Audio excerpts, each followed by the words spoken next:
we've been together for 13 years now. 12 years. 12 years. So you surprised that she can still put up with you? Oh, yes. I talk about this and like, because social media can be very fake. And Fake book, right? yeah.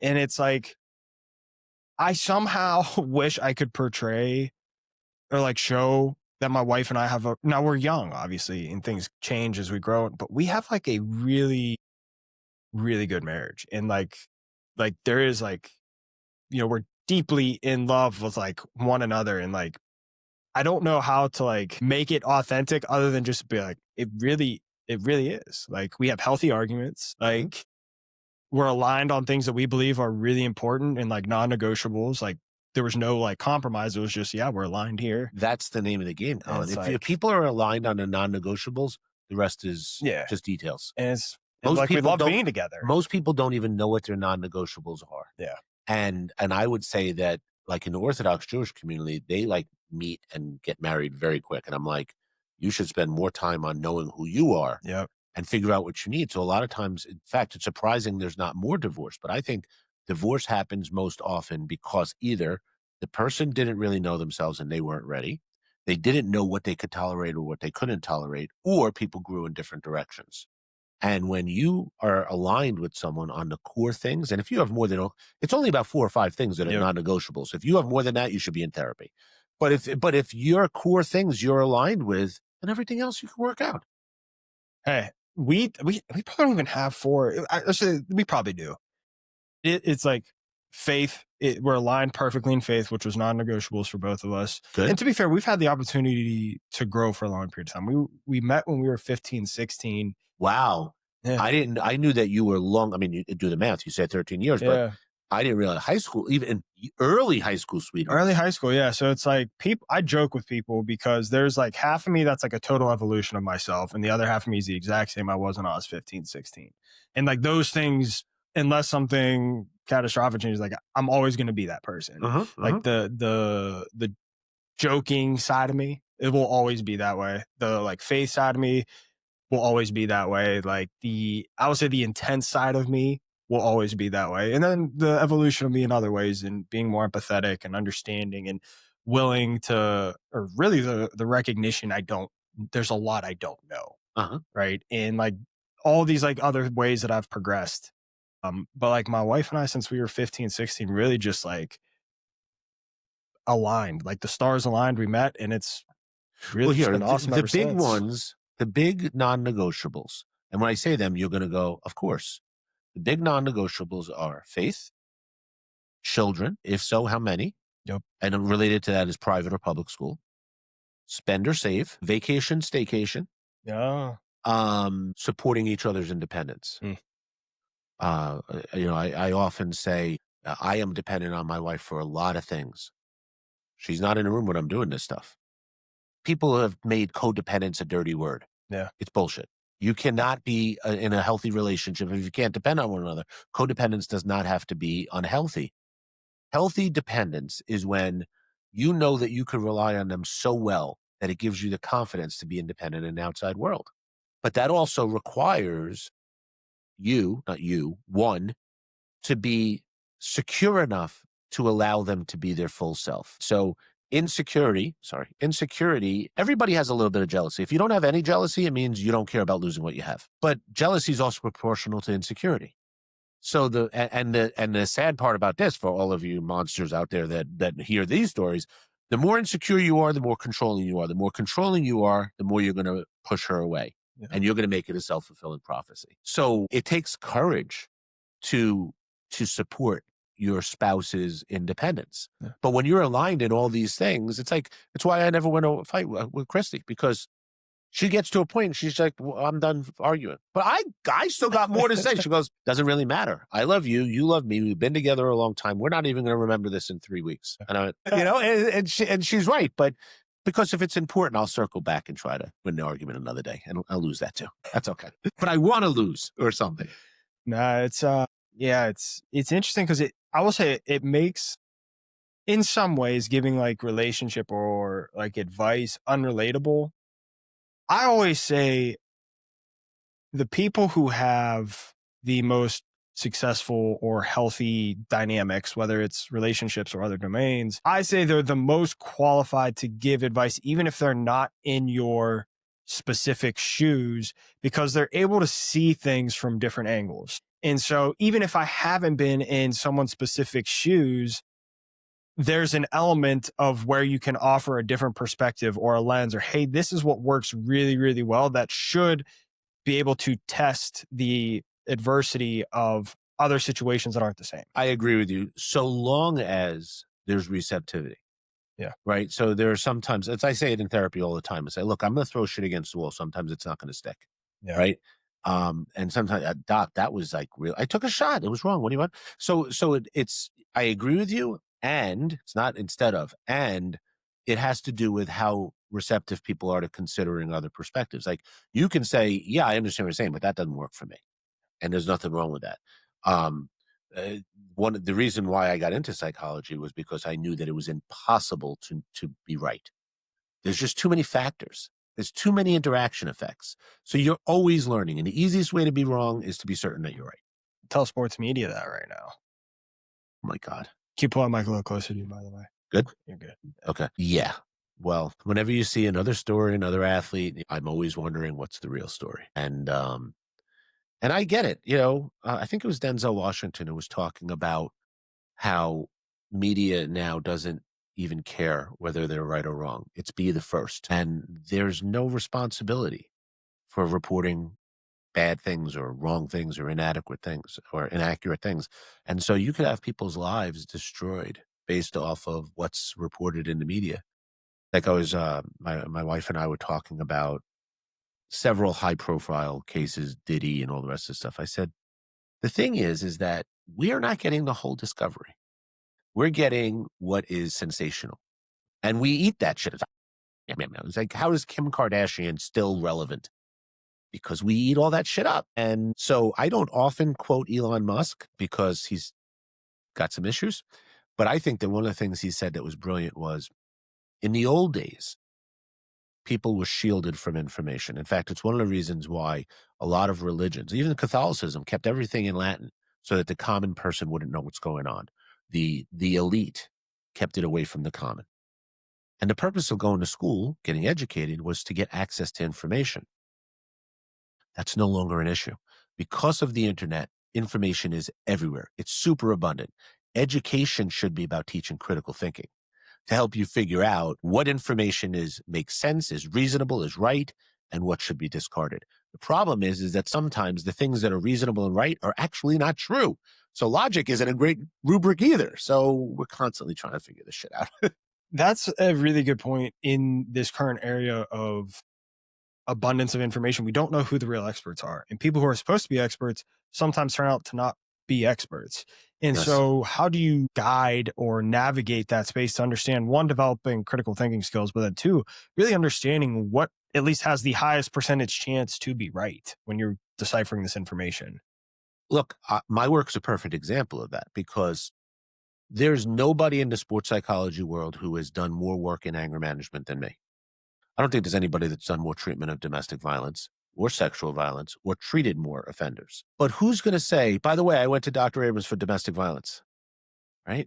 And so even how people find things is shielded by the context. And I think that one of the cool things about 2025 is there's greater awareness and discussion about mental health amongst athletes than ever before. But we're still only scratching the surface. There's a lot of dark things that people don't want to talk about. People will talk about anxiety. People will talk about depression, even maybe considering suicidality. But you're not going to hear someone talk about when they were contemplating beating the crap out of their wife, or when they're arrested for child abuse, or soliciting prostitutes, even if there might be a culture that supports misogyny. And so there's so much more for us to do. But I think that when we think about the information that's available, we should be mindful that it's not really an open book. And I think that the reason why I wrote this book and the title of the book is what it is because people have so much shame about things that they won't be honest. Someone gets referred to me for an anger management issue, and I say, well, why are you so angry? And what's their response? I'm not fucking angry. Veins bulging out of the head and all the rest of that stuff. And then you break it down and you ask them, well, tell me about what's going on. And every single thing they tell you, you go, sounds about right. I'd be pretty pissed if that happened to me too. I go, hate to break it to you, but you're not as crazy as you think. We're all angry or we're all crazy. And so now that we've discussed it, we can own it, we can validate it, we could do something with it. But there's so much shame in honesty that it creates this problem that we can't talk about things, can't talk about emotions, right? So some people can't label their emotions. You can't manage an emotion if you can't label it. And that's kind of where we're dealing with society. And while simultaneously we're dealing with a time that there is such intolerance for disagreement, it's crazy. If I disagree with you, I don't have to want you dead. Imagine that. I mean, right after the Charlie Kirk murder, I had all kinds of criticisms. I'm a white supremacist. I'm a racist, because I thought that the idea that Charlie Kirk was willing to go to college campuses and argue points with people, having discourse, sometimes, I mean, I'm Jewish. He's Christian. I don't agree with a lot of the things that he said, but I love the fact that you're willing to go and have discourse with people. And I thought it was horrible that someone was murdered in front of their kids and people are celebrating this. It's horrible. I can disagree with you. In fact, I think it's the only way you don't disagree with people is if you don't listen. Been married to my wife a long time. I'm sure if I didn't listen to her, I would agree with her all the time, and vice versa. So disagreement is a requirement, and we are so fragile and so precious that we cannot disagree without wanting to destroy the person. I think it's horrible. And the more we can examine things and consider other people's perspectives, even if we don't share their opinions, we don't share their perspective, that's how we grow. That's how we get better. But nowadays, I don't like your opinion, so I need to kill you. That's not evolution. There's few things, and this is the first time I've really talked about this. I'm glad it's us talking about it. There are few things in my life that I'm not directly connected to that impact me. If something happens like far away, like in California or whatever, like I'll be like, oh, that's like really sad, like whatever, that makes me angry, but like, okay, I'm quickly back to my day to day. Is there a moment of thank God that's not me? Yes. Okay. Yeah. Okay. But like the Charlie Kirk thing was like the first one of like the main things in my life where I saw it. It was not me. It wasn't someone I religiously followed. It wasn't literally or metaphorically. Yeah. It was like, it wasn't, and like, I'm Catholic. He spoke out against Catholicism. Right. But like, it was the first time I had seen something where I was like deeply like impacted, where I was like I felt sick. Yes.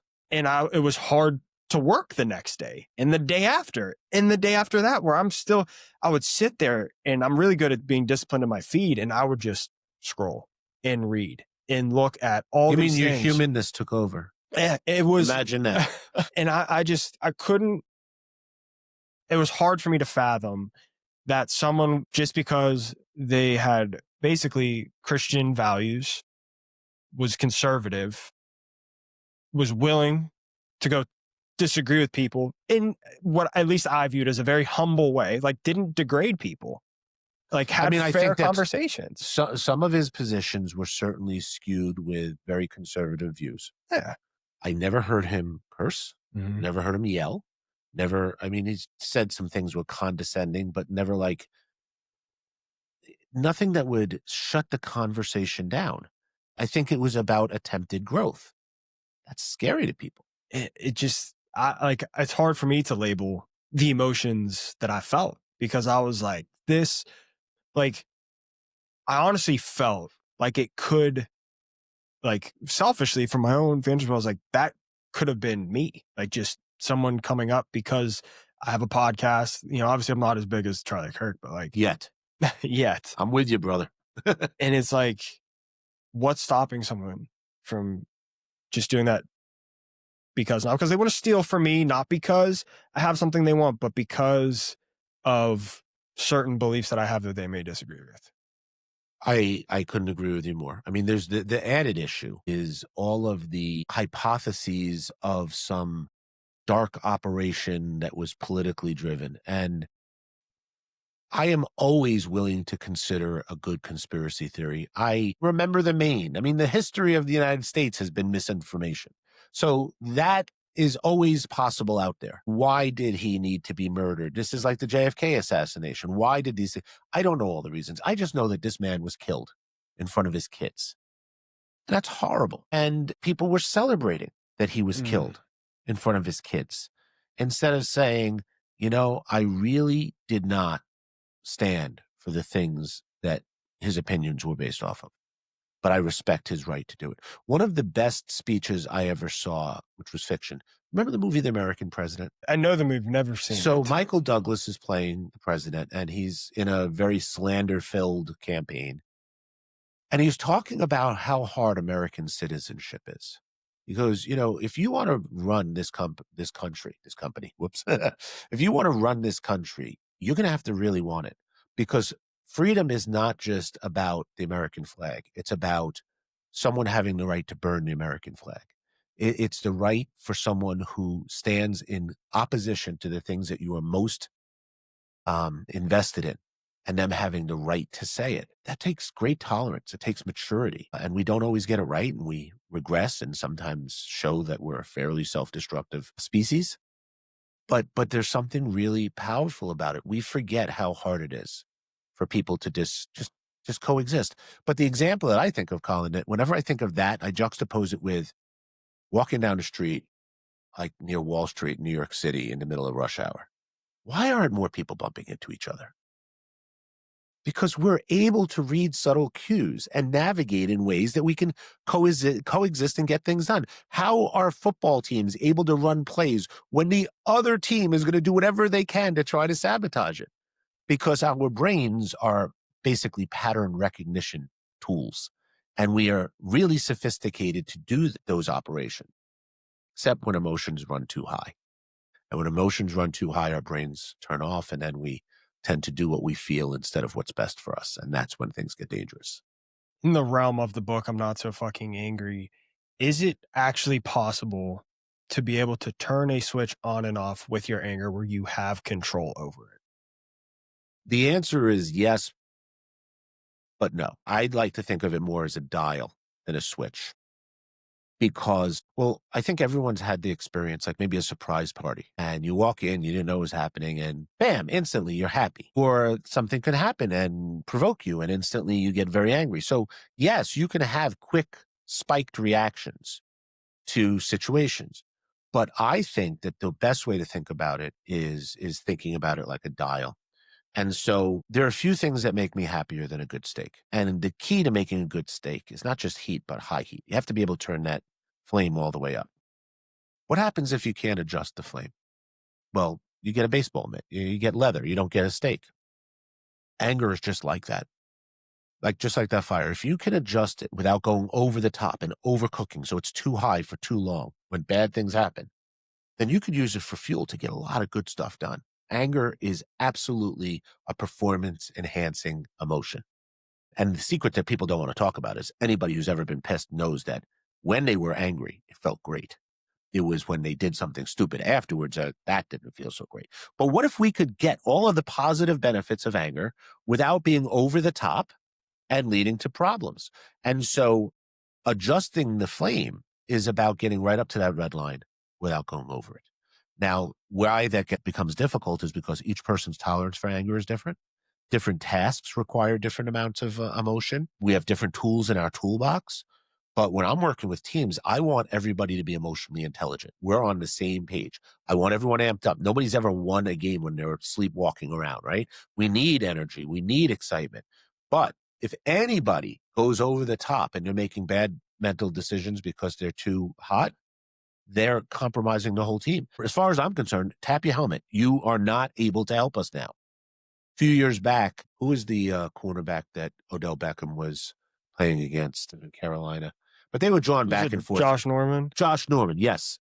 Was he on Carolina or Washington? I know what you're talking about. The So, reference. and Josh Norman was a good cornerback, but Odell was at the top of his game. And you're that hot, you got to be sit down. You have to be removed because you're going to get ejected and then you're not going to be able to help us. We have to have a collective responsibility to say we're going to play at a certain level. And if any of us are too hot, we have to agree. It's almost like sign a contract at a time. If you're too hot, you have to be removed. Now, sometimes in sports, you don't have that option. If you're a baseball player and someone throws at your head, they don't go, by the way, I'd like someone to come pinch hit for me. So there's different availabilities in sports at different times, but adjusting the flame is all about being in that sweet spot, that optimal zone of functioning. And that includes the right level of anger for the task at hand. If you're playing golf, for example, you can afford to have a little bit more anger if you're driving the ball than if you're putting the ball. If you're playing football, defensive linemen, remember the old days when they used to say dumb linemen? Never said that about offensive linemen. They were always the highest IQ on the team, right? But it used to be defensive lineman's job was as simple as this: throw a man in front of you, out of the way, kill guy with ball. Then they started doing zone blitzes and twists and all the rest of the stuff, and you had to make more decisions. But one of the things that I think most people would agree is if you're a defensive lineman, you don't have to make as many decisions as a defensive back. So defensive linemen can play with more anger than a defensive back can because you don't need the same processing. But if you're playing with rage and fury and you're dripping with saliva and all the rest of the stuff and you jump off sides, what's your coach going to do? Sit his ass on the bench. You just cost me yards. And so this is all around us, and we can get a whole lot better at it, whether it's performance in sport or in performance in life. And I think we're just scratching the surface with what we could do with this stuff. What's step one to getting yourself to the optimal level of flame? Self-awareness. Self-awareness. I mean, have you ever noticed that you're the last person to realize how pissed off you are? Most people don't know where the red line is until you go past it. But that absolutely is a skill that we can improve on. And it starts, it's interesting because I try to take stuff from the clinical literature and clinical practice and apply it to athletes, and sometimes it works and sometimes it doesn't work. So the easiest way to teach someone to increase their awareness about how they're doing emotionally is pay attention to the way your body changes. So when you're angry, by the way your body changes when you're angry is almost exactly the same as when you're afraid. Okay. It's all sympathetic nervous system kicking in, muscle tension, breathing rate increases. It gets faster and shallower. Heart rate increases, blood pressure increases, the urge to urinate increases. Most people don't realize that. People go, what are you talking about? If you ask people if they ever remember the urge to urinate when they're afraid, everybody knows that. They go, I was so scared I peed myself. But what's another way of saying someone's angry? They're pissed. Think that's a coincidence?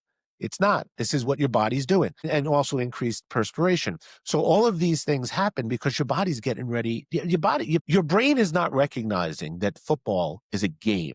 It's a simulation of survival. And so all the things that happen are geared to help you survive. Well, if you're going to run or you're going to fight, you're going to need to use your muscles, right? So they're getting micro contractions because they're getting ready to go. You're not going to be able to use them long if you don't get more oxygen in your body. So your breathing rate increases. Oxygenated blood has to get to the muscles, increase blood pressure and heart rate. So all of these things happen, and you can pay attention to the changes in your body and then identify what emotion is happening. The problem is you can't do that with an athlete during competition. Because if I say to you, Colin, I want you to pay attention to when your heart rate's starting to get faster, because it might mean you're getting angry.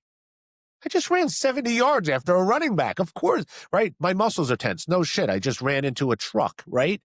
And so what you start to realize is that the way you teach people to increase their self-awareness depends on what their realm is. So you always start with the physiology, because when you explain the physiology of what happens when you're angry, it's intuitive. Most people know. But it doesn't work while you're playing. So if you're playing, you don't pay attention to changes in your body. You pay attention to changes in your cognition. If you're more interested in killing that guy than executing the play, you're too hot, right? But you also want to be able to teach people to recognize their triggers. What are the things that I walk off that cliff every single time? So if you want to be able to adjust the flame, yes, you have to have a toolbox, but you can't do anything until you increase their self-awareness. And the more they do this, the more it becomes habit. We even use something called a hassle log, where all it is just an index card and said, I want you to fill one out after every time you had a bad interaction, a situation that you got a little pissed. Who, what, where, why, when, and how. Give me the data.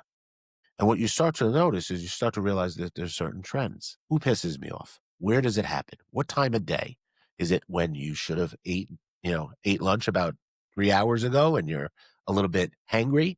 And so there are many things we could do to increase self-awareness. If we don't do that, then we can't do all the other things to de-escalate. So that's where it all starts. How do you get people to actually do these exercises? Is it I have to want it, or can you bring it to someone and be like, hey, start doing these things? Great question. The answer is no, I cannot make you do it. When I first started with anger management with athletes, most coaches were afraid I was going to turn them into a bunch of wusses because they didn't understand what I was talking about. I mean, I'm a linebacker from nature by nature. I'm all about aggressiveness. I'm not interested in making players soft, but I think what people forget is that the opposite of aggressive is passive. You are not going to be successful in sport being passive. Success is not going to drop into your lap. So I want you to be aggressive. I want you to go after it. But I can't make you do it. You have to want to do it. So when I started to realize was if people think that anger management is just preventing you from acting like an idiot and doing bad things, they're not going to want any part of it because they don't own the fact that they do anything wrong, right? What do you think? It's just one family in Wisconsin that's creating all those psychopaths? No, it's all over the place. It's not how it works. But what I started to realize is that it was two sides of the same coin. We can prevent transgressions, which is a good thing, bad penalties, arrests, all of these things. I mean, coaches know the most important ability of an athlete is availability. And if you're in jail, you ain't helping us, right? But the other side of it is that if we can teach people to not just prevent the transgressions, but also learn to use their emotions to enhance their performance, now we're talking about secret sauce. And I think that there are not enough people that talk about that. But I don't know anybody that can't relate to times in their life that they used anger to motivate them to get things done that other people would have quit.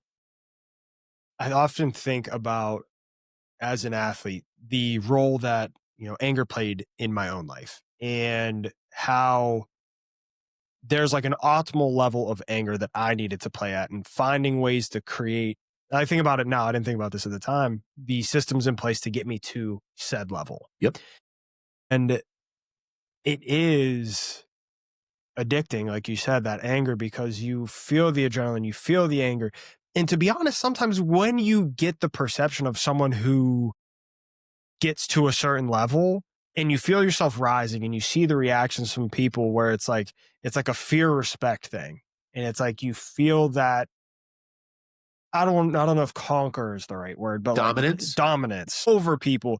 It gets addicting, but then like you said, that come down when you cool off and you realize I said things I shouldn't have said. I acted in ways I shouldn't have. You get a sense of embarrassment.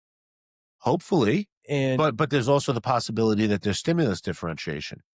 One could argue that one of the reasons why sports are so popular is because you could do things in sports that you're not allowed to do anywhere else in society. The same thing you did in a football field that you did in a parking lot, that's an assault. correct. And where I was going with the question was, is the demonizing of certain emotions the problem? Absolutely. It's complete horseshit. It is complete horseshit. No one has ever said, all right, we're gonna send you to happy management or confusion management. There is no emotion except shame itself that carries more shame with it than anger. And I understand why, because people at the high levels of anger, they sometimes do really horrible things. Stuff that you should be embarrassed of, things that you should have known better. I mean, let's not forget that where do we learn anger management skills, right?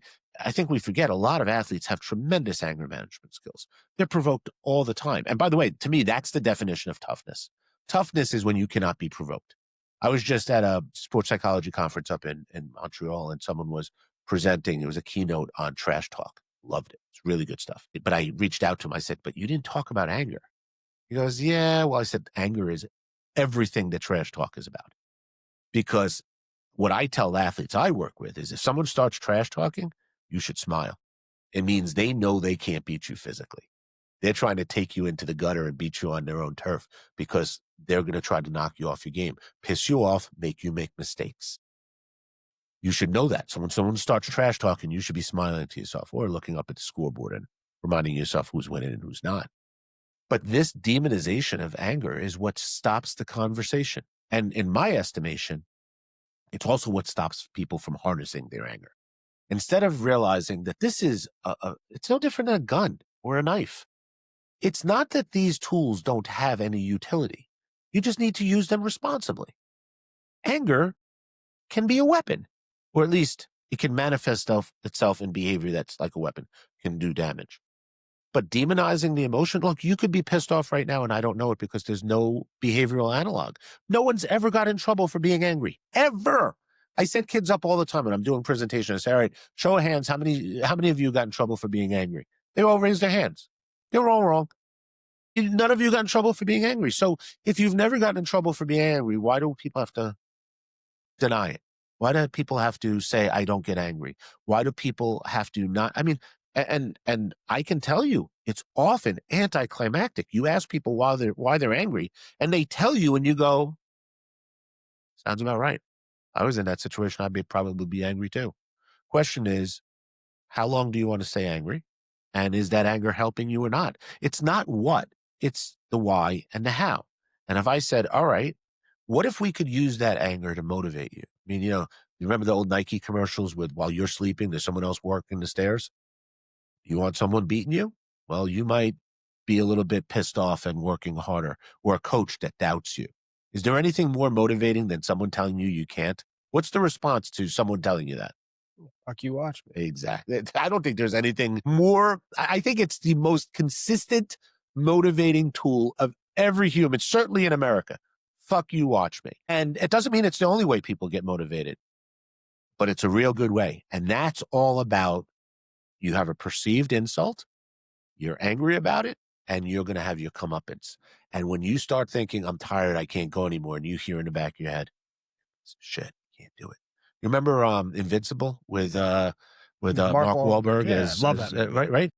Every time he'd go look at the paper of what his wife said to him, and that he was never going to be anything. Boy, you want to be in front of that guy after he read that? I don't. And I think that we don't appreciate all of the things that people use to motivate them to get really, really hard things done. And when we talk about athletics, as the level gets higher and higher and higher, we're talking about the top people in the world. They have to. I mean, it's Rocky 3 and Eye of the Tiger. You can't lose your edge. And keeping that edge, because there's always someone that's going to try to catch you from behind. So you're either clawing up to try to get there, or you're trying to prevent the person to get you. And if anger is not in your toolbox, I think you're vulnerable. How do you properly use anger? I know we talked about self-awareness, but now we got all these different moving parts, because there are so many different ways to stay motivated, different tools, healthy ways to approach things. Because if you keep that flame on the whole time, you're going to be drained. Right. I experienced this, and it's figuring out what's the right dose and what's the right taste. When do I need this? When do I need that? What's the depths of self-awareness that you can really build? Excellent point. You don't want to flame out too quick and then you got no juice left in the fourth quarter. One of the things that I think helps is that I always talk about the 150 rule. Any athlete I'm working with, I want them to be trained to be physically and psychologically ready to compete at their highest level for 150% of the maximum amount of time that they need. And you'll often see that's why athletes are overconditioned. So it goes to overtime. I think it was Gino Auriemma that said, great players kick the shit out of good players when they get tired, right? Well, that's not just physical tired. That's psychological tired. So we have to think about it a couple of different ways. One of the things that I try to use is, what is my goal and when am I going to need it? So it is not uncommon for people to peak too early. Like, did you have a routine before you played? I did have a routine. And what kind of music was on that routine playlist? So it's funny. I'm actually different than most people. So I liked, even though I don't dance, I loved listening to music that made me feel like I wanted to dance. So I was like an EDM, pop, some country kind of guy before I played, actually. Country? Yeah, threw some country in there. Okay. So one of the things about music and mood is it is a very personal thing. A very personal thing. I've seen kids listen to gangster rap and that cools them down and gets them ready to play. And I've seen kids listen to Metallica and they're ready to run through a wall. So it's a mistake for the outsider to presume that they know. But we do know certain things with science. Usually more beats per second and heavier bass tends to be more activated. And so I advise all athletes to have playlists, an amp you up playlist that you could use for training, pregame, etc., and a cool you out playlist. The thing about that's funny though, is that very often people will put like love songs on their cool out list and it doesn't work and they don't know why. Well, if you just listen to the music, you'd be fine, because softer sounds, less beats per second, And then there's lyrics. And then you listen into the words. And now you boo-hoo it, right? And now you're getting upset. I can't believe she left me and all the rest of that stuff. So the interesting thing is that I'm always trying to figure out how people are preparing themselves emotionally to perform. Guess what? It's almost never that I have to ask an athlete whether or not they have a preparation ritual. They've developed it themselves. And so I want to know what that is because I don't want to change it. I want to enhance it. And one of the things that I would ask exactly for this reason is, how long before actual game time? Do you do this when you train? Do you do this when you practice? And do you do this when you have competition? Or do you do the same thing all the time? And what's the time fact? Do you have your headphones on when you're in warmups? Do you sit by your locker right before you're walking out? Because I want to know already what is their curve. We got to make sure that they're able to maintain their curve. Now, one of the cool things about anger is that you can self-stimulate anger. I mean, all it takes is for you to think, I can't do this. I can't do this. When I see a group of players that are playing defeated, they're on their heels. First thing I'm thinking to myself is, where is your personal pride? Are you fucking kidding me? This is my field. I might not, my team might lose, but I'm not losing this battle. You're not getting out of here without scars. I'm going to give you everything I have. And this is where society's really gone to shit, I think. We have so trashed competition that people are almost ashamed to say, I love to compete. I love to dominate. But the highest achievers know it's their lifeblood. So I want to know, before I try teaching them any skills, I want to know what's their arousal patterns and how they manipulate it before they get to the field. Because, very simply, if you're even playing high school sports, if you didn't know how to get yourself amped up, you would have already flamed out. And do you know what the average age is that kids drop out of sports? I would guess like 12, 13. You're about right. Why do you think that is? Give me the answer. Well, there's not one answer, and I'll give you my answers. One of them is the puberty fairy. I was going to say that. I should just answer. Yeah, well, yeah, come on. You were an adolescent a couple weeks ago, right? But for one of the things is the puberty fairy. And so your body's going through all kinds of changes. You're starting to get more interested in social life so that is a factor. But I think the bigger issue is this. When you get to about 12 or 13 years old, the competition level starts getting a lot bigger. And now you have to make a conscious, intentional decision of whether or not you want to invest your time in this. Because if you don't, people are going to pass you. Where I think it's dangerous is for the athletes that are so athletically gifted, they don't have to do work. They can dominate everybody. Don't worry. They all find their comeuppance. It usually happens in high school, sometimes in college. Rarely you'll get someone that gets to the pro level and they're still so much better than everyone else. You go, that's a physical specimen. But more often than not, they still crash and burn because you'll always hear this phrase, they don't know how to be a pro. They don't know how to take care of their body. They don't know how to rest. They don't know how to watch film. And so invariably, the mental skills will always catch up. So my mentor, Shane Murphy, who was the first full-time sports psychologist for the United States Olympic Committee, when I first met him, I said, why do you think the Olympics is where sports psychology really got born? Why that was where it was born in the United States? He said, at that level, the physical differences are so small that the mental differences become a lot bigger. So when you talk about adolescence, it's this time that you either have to commit or the other thing is that around 12 or 13, people become more invested in what's going on socially. And so the trajectory is now you have to make a decision. A student athlete's life is a full-time job. And so there's not always a great appreciation for future orientation. So there are some kids that are playing Pop Warner who think they're going to be NFL players. Statistically, they're not. Probably not even going to play in college. But there's these competing issues, and you have to really want it. It also depends on who's around you. What are your parents' expectations of your athletic career? What is the quality of the coaches that you're around? Is your coach someone who's losing their minds all the time? That's a big issue. You know, when we want athletes to maximize their anger and say, hey, listen, we don't want you to go over the top. And you have a coach that's yelling and screaming. I mean, you can't watch ESPN without someone punching a player or grabbing them by the face mask and all the rest of the stuff. Now, coaching is really, really hard, but it's difficult to ask an athlete to maximize their emotions when coaches don't always. So I want athletes to be able to control their moods. I'm sorry. Now I know where we're going. I was talking about the issue of timing their emotional arc, if you will. There's always things that are going to piss us off. We can also regenerate that. All it takes is for us to feel threatened. And especially for males that are very insecure to begin with, all you have to do is question something about yourself.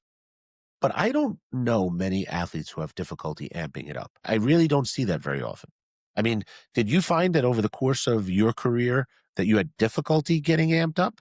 So my question was going to be like, well, what part of this is like innate? I think it's in, revisionist history. You don't know exactly how much you're articulating accurately, but my entire life, I can never remember a time where I didn't love competition, where I didn't think I was going to play in the NFL or MLB or whatever. And like, I never remember anyone having to like motivate me to play. Yes, there were times I needed my parents to motivate me to practice, work hard, things like that. But when it came to like the competition part, when it came to lining up across from someone in a game, it was, I want to dominate you. And I don't know where that came from, what part of that's genetic, what part of that was from when I was a kid that I don't remember, but it was always, I was going to be relentless out there. And I think if you talked to most of my coaches or teammates or people I played with, like relentless and like competitive is going to be one of those things that always comes out.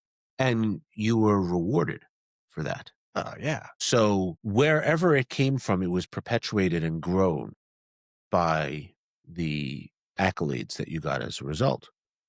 So, and I think that that's similar for most people.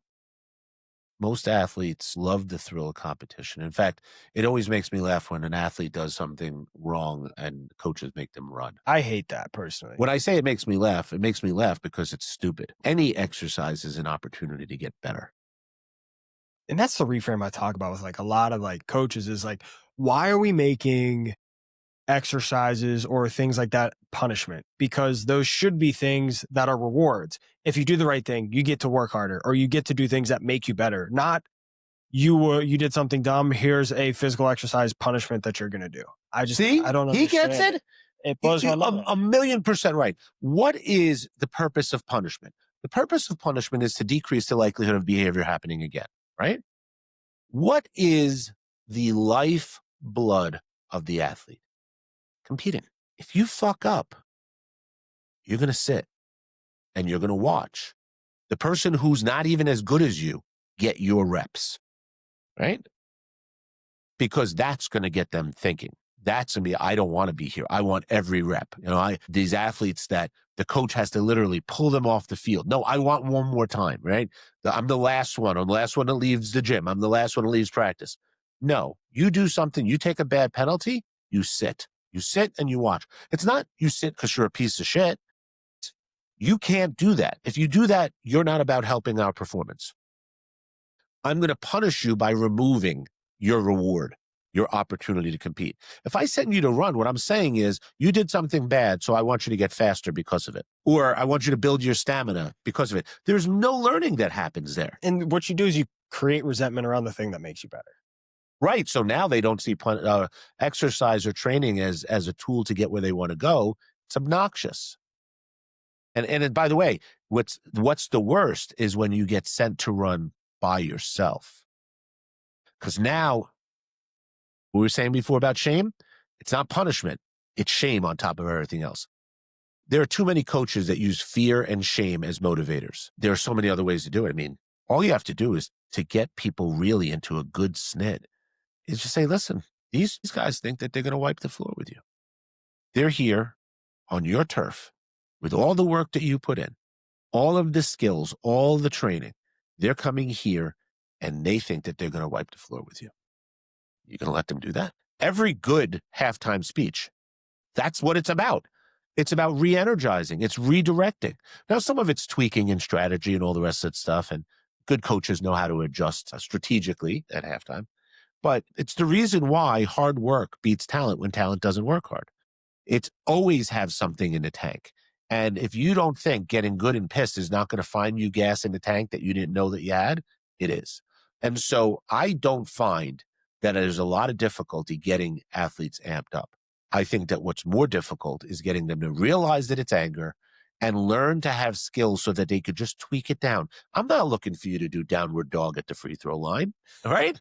I'm not looking. All right. And by the way, certain sports allow for it more. I mean, LeBron James is doing imagery exercises and deep breathing on, okay, nice. You know, if you don't come out at all, you're not going to have time to do that. But we can either use deep breathing exercises. You just need one or two to take control of your body again. Something called progressive muscle relaxation, which is a system where we teach people to contract their muscles really, really hard, because the harder you contract your muscles, the more relaxed they will be afterwards. Now, you go muscle group by muscle group by muscle group. No one's going to do that in the middle of competition. But when you become so proficient in turning your body down, you can relax one muscle group and your whole body will chill. Like, so for me, it's my traps. So if you email me or call me at the wrong time, my shoulders are gonna be up on my ears while I'm looking at emails, because I'm pissed.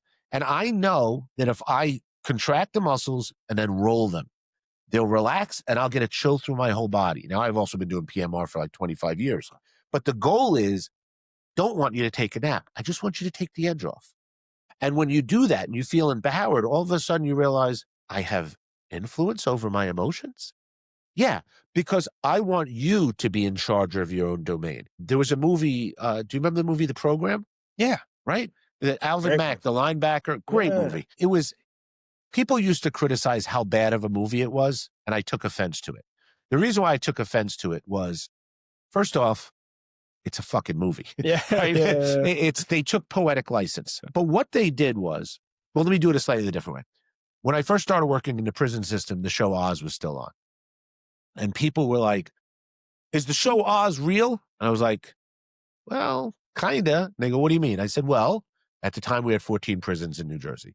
I said, if you took what happens over the course of a full year across 14 prisons in New Jersey and put it all into 1 hour, then yeah, it's accurate. All of this happened in, they took poetic license. So the problem with the movie, The Program, they took pretty much every problem that could exist in college sports and put it all in one place. And so it was such a comedy of errors, it seemed like fiction. But every single one of those issues was a real issue. There was a quarterback dealing with alcoholism and under the pressure of perfectionism of trying to win the Heisman. You had a steroid using sexual assaulter. You had a big Texan looking offensive lineman who was kind of goofy that was really, my doggies are going to the end zone and got real. You had Alvin Mack. Alvin Mack was a linebacker who would create stories in his mind. This was actually the precursor to the Water Boy, of course. He would create stories in his mind about his opponents, and then he would enforce justice on them. So he would convince himself that the running back maybe was someone who robbed his mother or someone else raped his sister. He would get himself, scary. Now, of course, you saw earlier, there's a scene in the film room that he knew how to read everything. He knew his assignments. He was a heat-seeking missile. Unbelievable linebacker. And he used the anger to amp himself up. What happens in the movie? He talks himself into focusing on this running back, and he forgets that an offensive lineman that he was talking smack about earlier comes around, blindsides him, upends him, compound fracture, and his college career is over.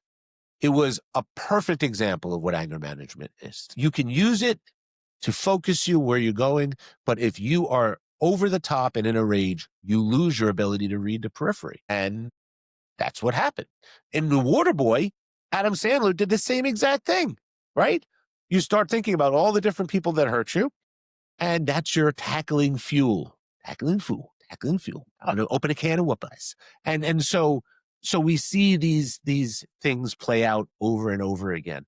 So we can find an endless supply of tackling fuel or motivation to get ourselves amped up. The secret is knowing how to calm ourselves down. So whether it's progressive muscle relaxation that we can use to turn it down a little bit, imagery or visualization, prediction of consequences. Like if you punch a cop, what's going to happen? I'm going to get arrested. If you're lucky, that's all that happens. Yeah. You punch a ref, what's going to happen? Gonna get thrown out at minimum. At the minimum, right? So are you sure? You didn't have to study for that? Nah, You're pretty confident in that. pretty confident. A lot of things in life are predictable. And so at the end of the day, I'm pretty sure if your star quarterback is not playing, you're going to be at a disadvantage. Everybody remember Bountygate when everyone was talking about how horrible it was that a defensive coordinator would say, if we take the head off, if we could injure that quarterback, we have a better chance to win. Go for the head, the body will die. Exactly right. Now, there's no doubt there's a moral dilemma there, but there's also no doubt that that's true also. If you injure their best players, they're going to be at a disadvantage. Now, when we start dealing about anger and violence in sport, invariably at some point, we have to impose ethics and sportsmanship. Where that line is, it depends. But at the professional level, we're talking about people that are making millions of dollars to play a game. And so, but by the way, who do you think the kids are watching? The players. Right. So when you see a pro act like an animal, and then the kid wants to act like him, there you go. So we want to increase their tools to be able to turn the flame down a little bit. They have to want to. They have to understand that this is an opportunity to become better. But when you start imposing it on them and say, well, you have an anger problem and we want to get rid of that, it's very hard to get an athlete to be motivated. But if the coach says to them, listen, you're like an 8 from a talent point of view out of 10.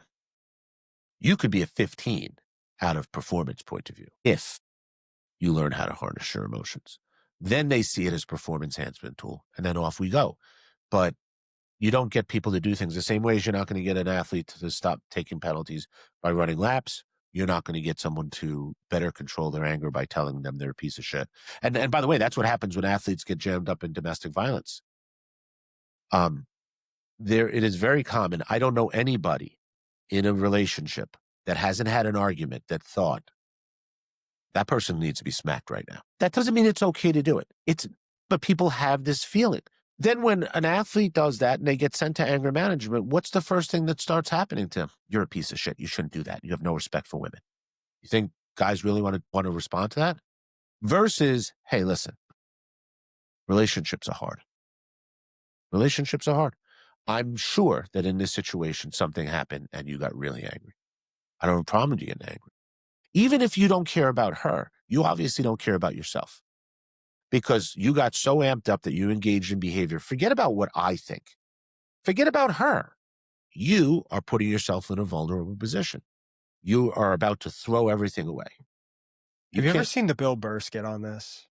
So I forget how many years ago. I think so. He does his comedy sketch on this. Renew it for me. And he says, he's like, I'm not saying hitting women is okay. He's like, but people who say they can't understand why anyone would want to hit a woman, he's like, they're idiots. They're lying. He's like, of course. He's like, there's plenty of times I want to smack my wife. He's like, I'm not going to do it. He's like, it's not okay. Well, what about the other side? You think that the wives don't want to smack the husbands? Right. Yes, but this is more about the shame, Colin. We can't talk about things, right? So we stuff it. So you wake up in the morning and you're in an okay mood. And then all of a sudden you realize, oh shit, I'm running 15 minutes late. My alarm didn't go off.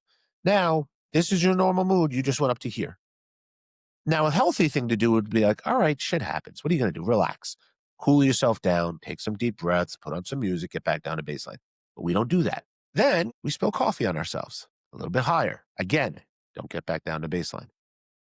My wife on the way out has some comment about me forgetting something again. And the body keeps track of all this stuff. Because there's shame. There's no, if it was able to say, and by the way, I do this and I think it's very important for people to do it. When you're in a crappy mood, it's important to own it in advance. If I come home from work and I've had a bad day, I'll tell my wife and kids, listen, I'm irritable right now. I don't want to take it out on you. You didn't do anything wrong yet, right?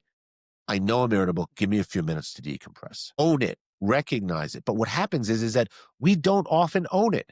And then it gets higher and higher and higher. And then invariably, the straw that breaks the camel's back is always something that's so stupid and makes you look like a complete moron. And people are like, really, Colin? That's what pissed you off? And you're like, you don't know all the other shit I dealt with. There's, I think, something refreshingly human about being able to say, I was so angry at her. I felt like I wanted to hit her. But I know I don't want to hit her. I know that's wrong. I will stop myself from doing it. When we don't have that conversation, then we're actually increasing the likelihood of something bad happening because we're not owning the emotion and managing it. But think about this. Think about football players, especially defensive linemen. Their milieu is the phone box, right? The telephone booth. Everything they do is in very tight quarters, hand fighting, grabbing, all the rest of that stuff. That's what makes them, they can make a lot of money. Why don't we have more defensive linemen arrested for domestic violence? They are completely reinforced for the behavior on the field. Why don't we have more of that? The reason is because most athletes have pretty good anger management skills. Most of them were raised pretty well. Most of them have an idea of what's right and wrong. And they also have a stimulus differentiation. There was an officer I used to work with at Northern State Prison, and when he got off shift, he had to go home and immediately take a shower, take his uniform off, take a shower, and wash that shit off of him. That's not who I am anymore. And you have a lot of athletes that it is perfectly fine and encouraged to be an animal on the field. And then when you get off the field, it's a different set of rules, different set of circumstances. But if we can't talk about that honestly, then how are we going to get anywhere? And when someone does transgress, are you going to decrease the likelihood of them doing it in the future by treating them like they're a piece of crap who should be ashamed of themselves versus saying, listen, I understand and I can appreciate why you felt that way and maybe even why you thought that way. Behavior is not acceptable any way, shape, or form. Whether we look at it as she didn't deserve it, whether we look at it as you're better than that, whether we look at it as you're going to ruin your life, there's many different ways to use it. The behavior is unjustifiable no matter what. But when I'm working with inmates, I'm not the judge or jury. I don't get to say, I've decided you're not so bad, so I'm going to excuse the behavior. I don't have that authority. But I want to understand what were the circumstances that led to this. Because if we can understand the explanations, then we can attack those explanations and have a different trajectory in the future. That only happens if we have this conversation. Think about, you've been in this space for a while. How many people in the sports world are talking honestly about anger issues in sports, athletes' transgression because of violence? I don't think I've seen any. Why? So guess what, guys? You guys are all stuck with me because I'm the only idiot talking about it. And I'm not saying anything that isn't obvious. It's not rocket science. And what I'm doing is I'm kind of resonating with the part inside of you that loves that fury. Own it. It's a beautiful thing. You can do great things, but also have respect for the danger that goes along with it. That's what we're talking about. And it doesn't have to be a character assassination. In prison, I don't find a lot of very evil people. A few, but most people are decent people who have done bad things. I don't know anybody that can say, if you followed me around with a camera, everything I've done throughout my whole life, I'd be proud of. I mean, could you imagine? I don't know about you, but if there was social media when I was a kid, it'd be a very vulnerable feeling. I was like right on the verge where social media became popular. I think I was a freshman when like Twitter came out in high school. Okay. So like I caught the tail end. Now there was like MySpace and like Facebook started when I was a little bit younger, but they weren't as like prominent or popular. I always say like things aren't really good or bad, determine whether they become good or bad. I agree. So I empathize with a lot of younger athletes and athletes in the professional world today because it has only amplified everything. I don't have to deal with that as much because I'm not an athlete competing anymore where everything is amplified, good, bad, ugly. But you're in the social media space, everybody's a keyboard warrior. Yes. They're going to, the power of anonymity. And it takes great courage. People don't understand influencers, people are doing podcasts. They're putting themselves out there. There's a vulnerability. Yeah. You are judged and there's no backsies. So people, Snapchat, it'll go away. Click. It's there forever. Well, that's right. And that is even the scarier part. So when you were younger and it was just developing, you still had these fantasies that this is just temporary. Yeah. And now there are professionals that are dealing with stupid tweets that they wrote years ago when they were a teenager. Yeah. I think about that stuff too. I'm like, what the heck did I say 15 years ago that I would adamantly disagree with or condemn these days? I do think about that stuff. One thing back to the point that I think is really important when you said like, hey, I'm irritable, I come home. I have begun to do my best to implement when I walk through that door, and I use the door as a symbol. I'm no longer calling the worker or what, whatever I've been doing. Transgressions or things that have made me angry today or irritable. I'm leaving that there. And Good. when I walk through the door, I'm calling the husband, I'm calling the dad, and I bring a joy and smile on my face. So when my girls run up to me, I see my wife, I give her a hug and a kiss. And then the new part I'm adding to this is when I put my girls to bed, I say, hey, instead of like reading a story or a book, I'm like, you know, daddy today was really angry and this is how I overcame it. Good. I was really, frustrated today. This is what I did. Or I was really happy today and this was why. Okay.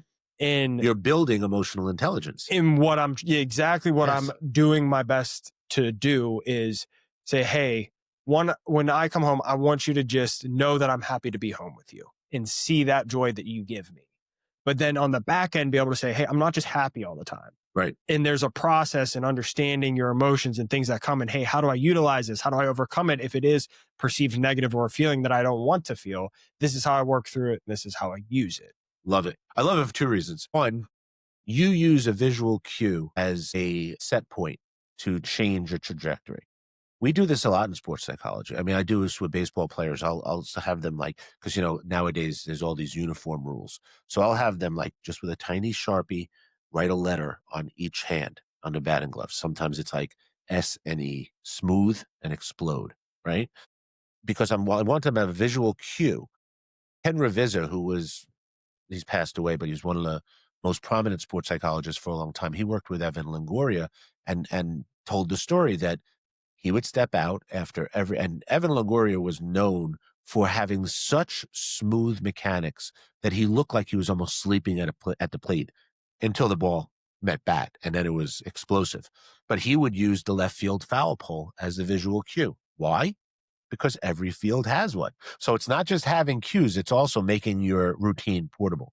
So I love the fact that you use a cue to kind of set, this is going to be a clear demarcation of where we're going. I also think it's great that you're sharing the language of emotion with your kids. What I try to do, which is similar but not the same, I screw up more often than I'd like. I think it's critical that we apologize to our kids. Yes. You know, I don't like apologizing. It's no fun because there's shame that goes along with it. I mean, I guess you could say I'm proud to have the strength to be honest that I fucked that up, right? Okay. But it's not a fun feeling to say out loud, I didn't do good, right? But if we want our children to be well developed, grounded, emotionally intelligent adults, then we have to own our humanness and model it for them and say it's okay to screw up. I mean, if you apologize and you don't change your behavior, then it's not an apology, it's an FU, right? It's like, I'm so fine, I'm sorry. And then you go right back to you doing, everyone knows that's bullshit. That doesn't count. But when you are genuine, it happens a couple of times. I was talking to my son and say, look, Logan, I got to tell you, I know that I was harder on you than you deserved earlier. That was not on you. That was me. I was angry. I was irritable. I know what I was angry and irritable about. I did not want to take it out on you, and I did. And I'm sorry. You did that. I didn't like that. But I gave you a 20 when it needed a 3. That was not being a good dad, or that was not my best parenting. And so I'm going to work harder to try and not make that mistake again. And this is actually one of the secrets to anger management that people don't talk about. I think it's important to demonstrate the effort, meaning the next time that situation happens and I feel myself angry and about to snap on him, point out to him, I want to let you know, remember we talked about this the other day? Yeah, I'm irritable right now. I almost overreacted to you. I remembered the conversation. I don't want to disappoint you. I don't want to disappoint me. And I consciously made the decision. And so this could have been a repeat of that, but I want to show you that I'm being intentional about improving things. This is why anger management work is so hard. Let's say I have some difficulties and I'm snapping at my wife 10 times a week, for argument's sake. And I go see Dr. Abrams because he's so wonderful. I go to see an anger management expert and I start to increase my self-awareness, recognize my cues, learn to calm myself down, put things in perspective. And I stop myself from reacting or overreacting 7 times out of the 10 that would normally happen. So I used to be exploding 10 times a week, and now I exploded 3 times this week. You think I get a trophy for that? Nobody sees the times that you catch yourself and you censor yourself and you adjust yourself. Because and in fairness, I'm not saying, oh, my wife or anyone else is bad. How do they recognize a non-issue?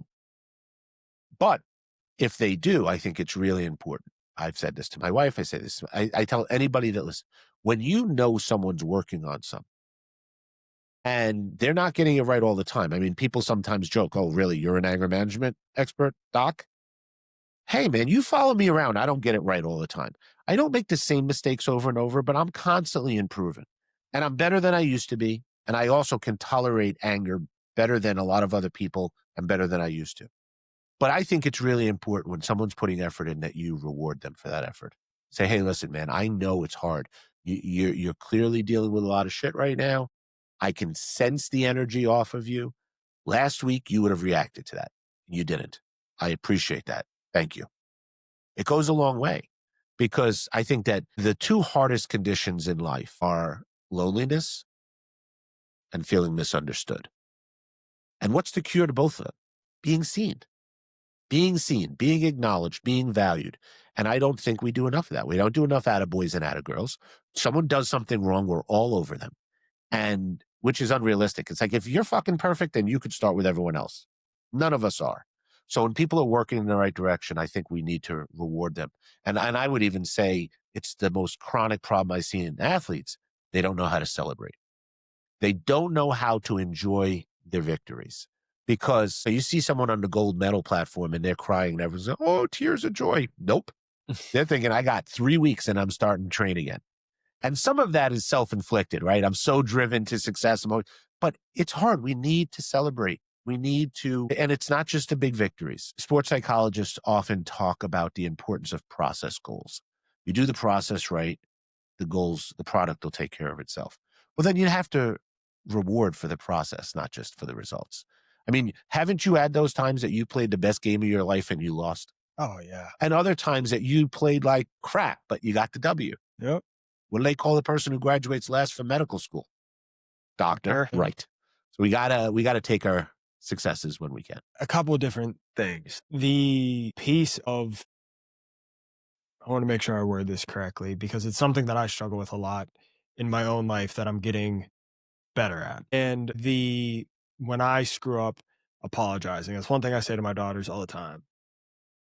If you are wrong, I'm still going to tell you, but I'm also going to apologize when I'm wrong. And like you said, hey, you acted in a certain way. I gave you a 10 level aggression, should have been a 3. Right. Right. So your action was not okay, but I was wrong in the way I handled it.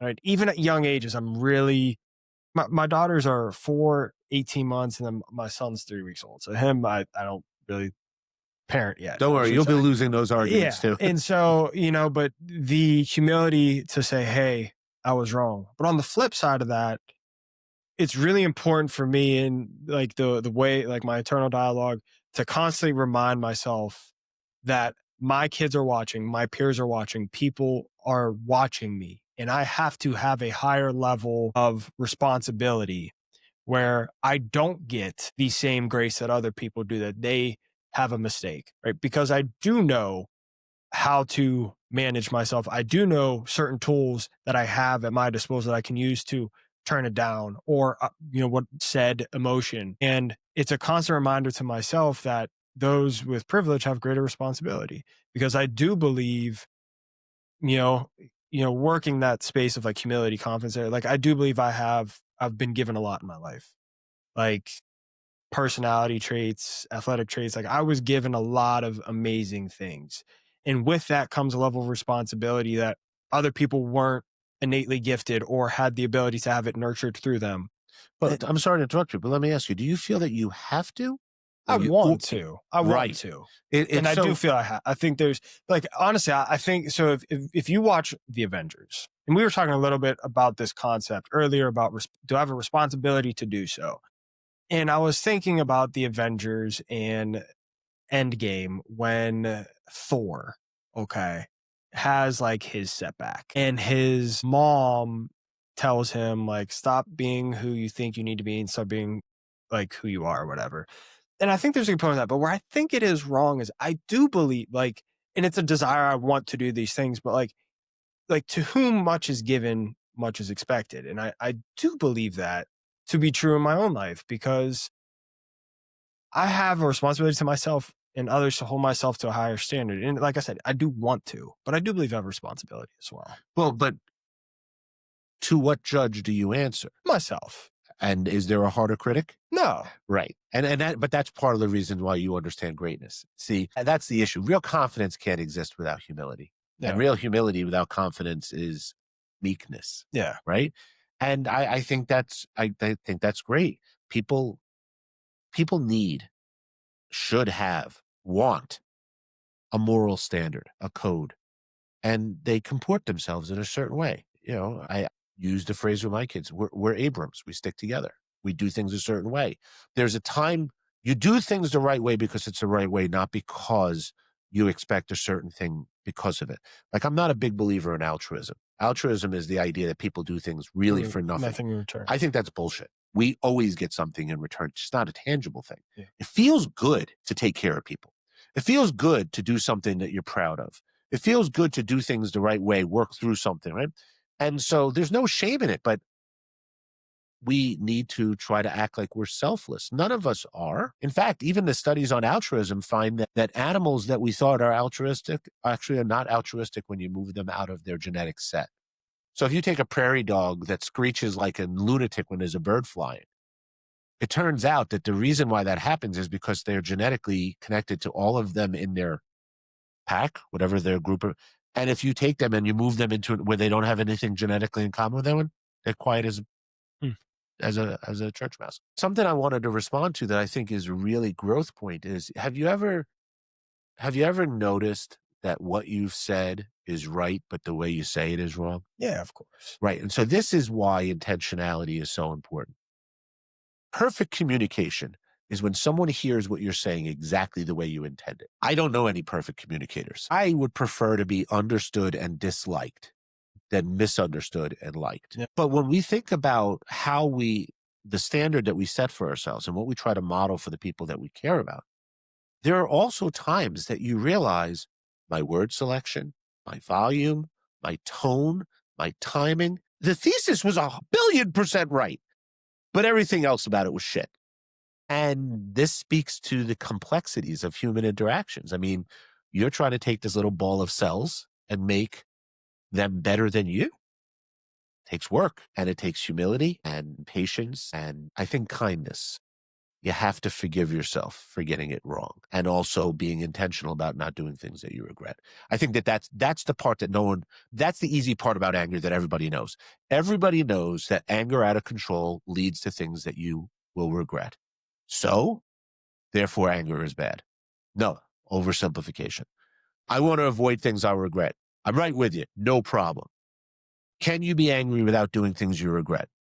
Absolutely. That's the sweet spot we're talking about. I think one thing for myself in just like the realm of emotions, again, we were talking about this earlier, is really the struggle to, and you talk about celebration, the struggle to acknowledge that you've accomplished some really incredible things, but because they weren't up to what your goals were or what your expectation was or what some of your peers were, that you can't appreciate them. And that's something I really like, and it goes back again to that humility and that confidence, that irrational confidence. Like anytime, like you talk about getting angry, like where I'm challenged, or I'm getting angry, it's like, I will throw out the phrase, I'm a 1%er from the level I played at. And I hate when I do that because it feels so arrogant.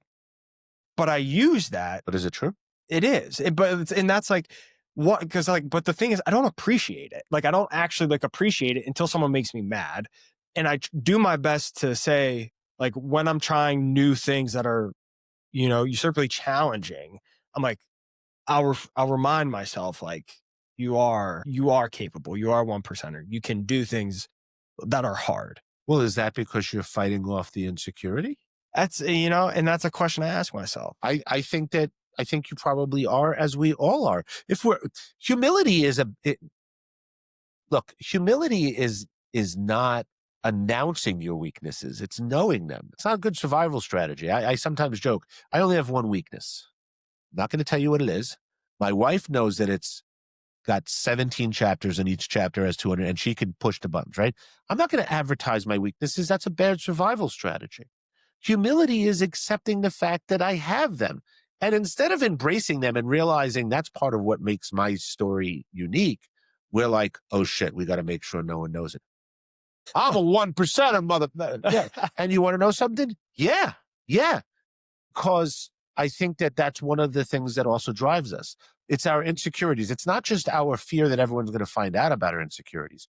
I think we're secretly worried that our insecurities are going to overtake our achievements. That's why when you talk about high achievers, I mean, Michael Jordan would, you know, cut you for, over who can open a banana quicker, right? I mean, compete about everything. And there's this slippery slope because if you're going to be a high achiever, you have to have a certain amount of perfectionism.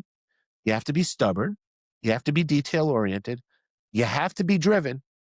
You have to be able to be emotionally volatile, but you also have to not go over the top over all those. Well, if you have someone who's perfectionistic and perfection is impossible, how is that not a recipe for insanity? People are going to drive themselves nuts. So I think you, like most people, are doing this dance of, I know I've done a lot of good shit. Don't tell me I can't. And maybe it's you're fighting with yourself. You're saying, well, maybe I can't. Oh, bullshit. Yeah, I can. And I think that that's cool. That's honest. But the truth is that there are a lot of people who never are a 1%er, but they don't have to be. The question is, to what degree are you comfortable in your own skin? And how do you define happiness? A lot of people define happiness by the amount of money in their bank account, the clothes that they wear, their 40 time. And it's interesting to me because I don't have a lot of experience working with people who don't have children, but I imagine it's true for them as well, that the real predictor of happiness and richness is the quality of your relationships. Yeah, I'm actually really glad you said that. Sorry to cut you off. My grandmother just passed away on Friday. Her funeral was yesterday. We, predominantly me, joked about my grandma and said they need to do a study on her for how she was able to live as long as she did when she really lost mobility. We started, pushing around in a wheelchair and she kind of just sat there from like 83 to 93. For the last decade, she hasn't been able to physically move. And she doesn't like do a ton of reading or, mental exercise as well. C. Hill Bloom, I don't know if you know him. He wrote his book, Five Types of Wealth. He talks about social wealth, and the number one predictor of longevity in life was actually not physical exercise, was not cognitive ability, but the quality of your relationships. And when I read that and I applied it to my grandmother's life, it just made all the sense in the world to me. I was like, my grandmother hasn't done a physical thing, and honestly, probably like 50 some years if you knew my grandma, probably longer. She doesn't do cognitive word puzzles, things like that. But she was the most relationship oriented person and was deeply in love with her relationships.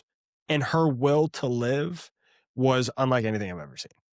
And like when people talk about like happiness, the quality of relationships has to be up there for what I think to be healthy. Now, it might not be for everybody, but what I think Most.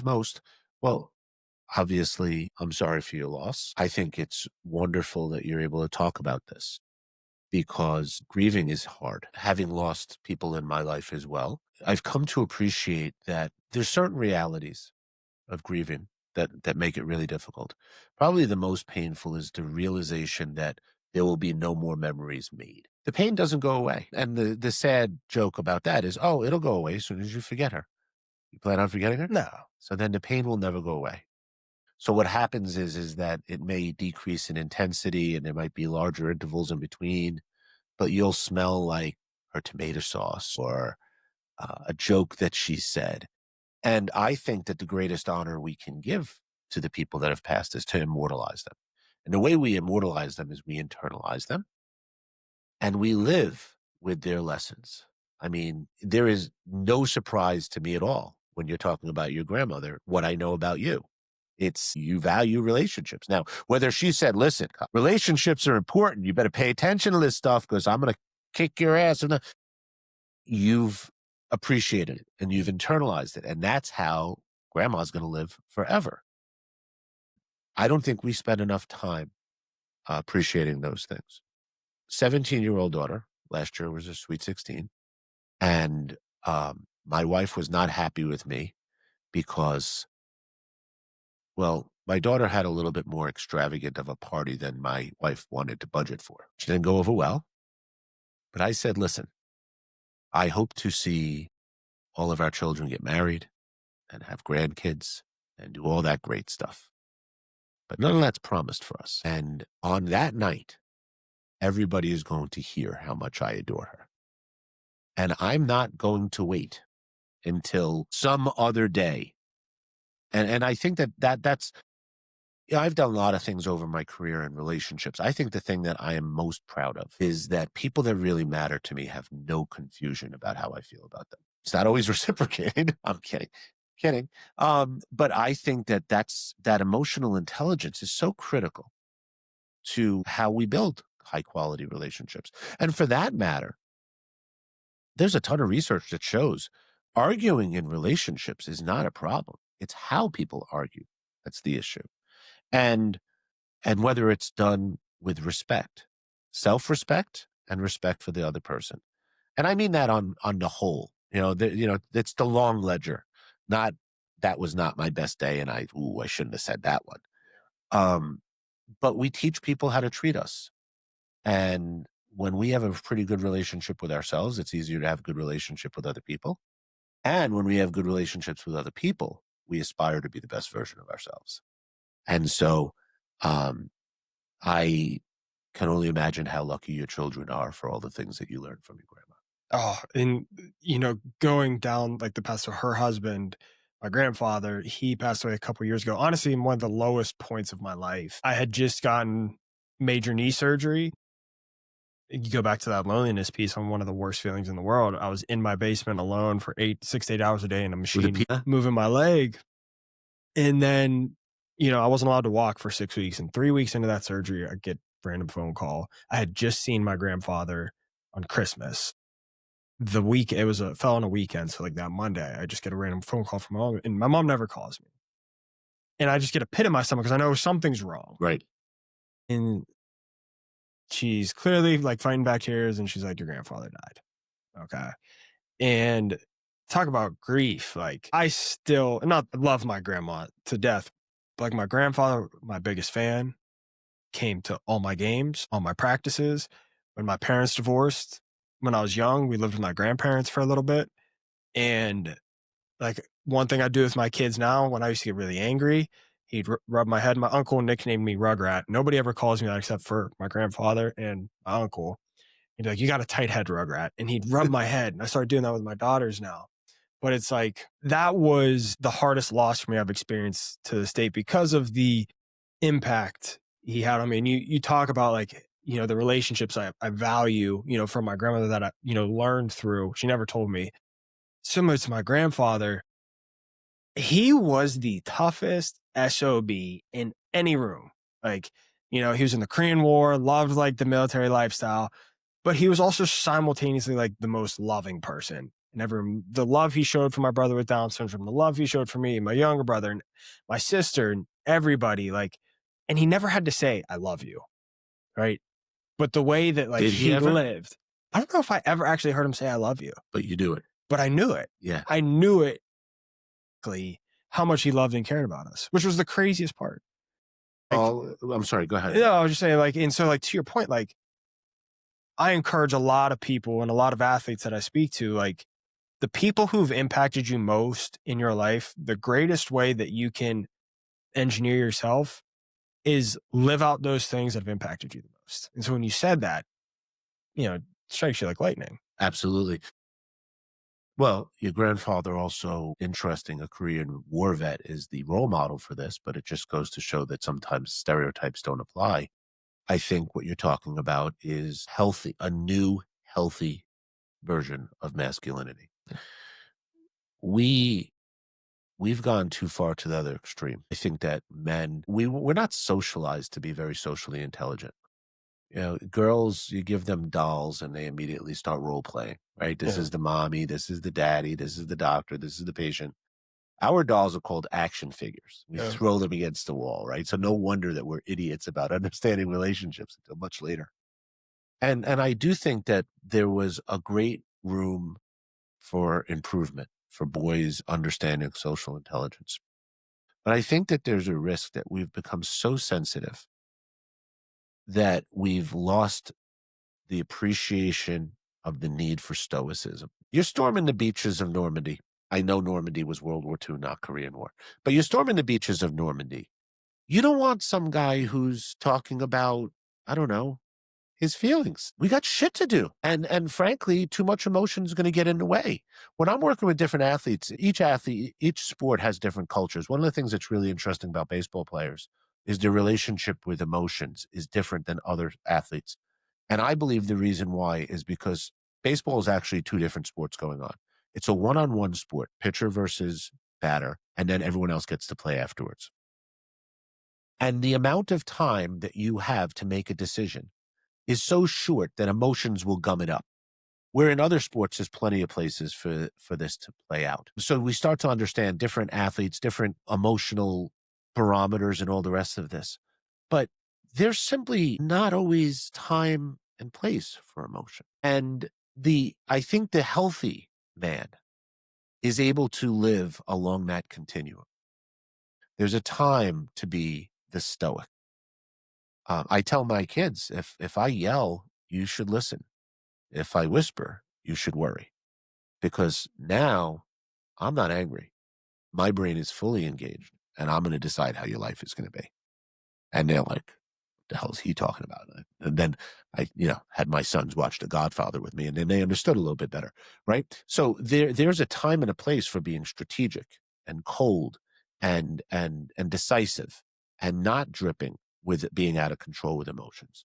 And then there's the other side of like when you're holding an infant or a puppy, right? It's like, what are you, an animal? Like, let yourself be human, Yeah. right?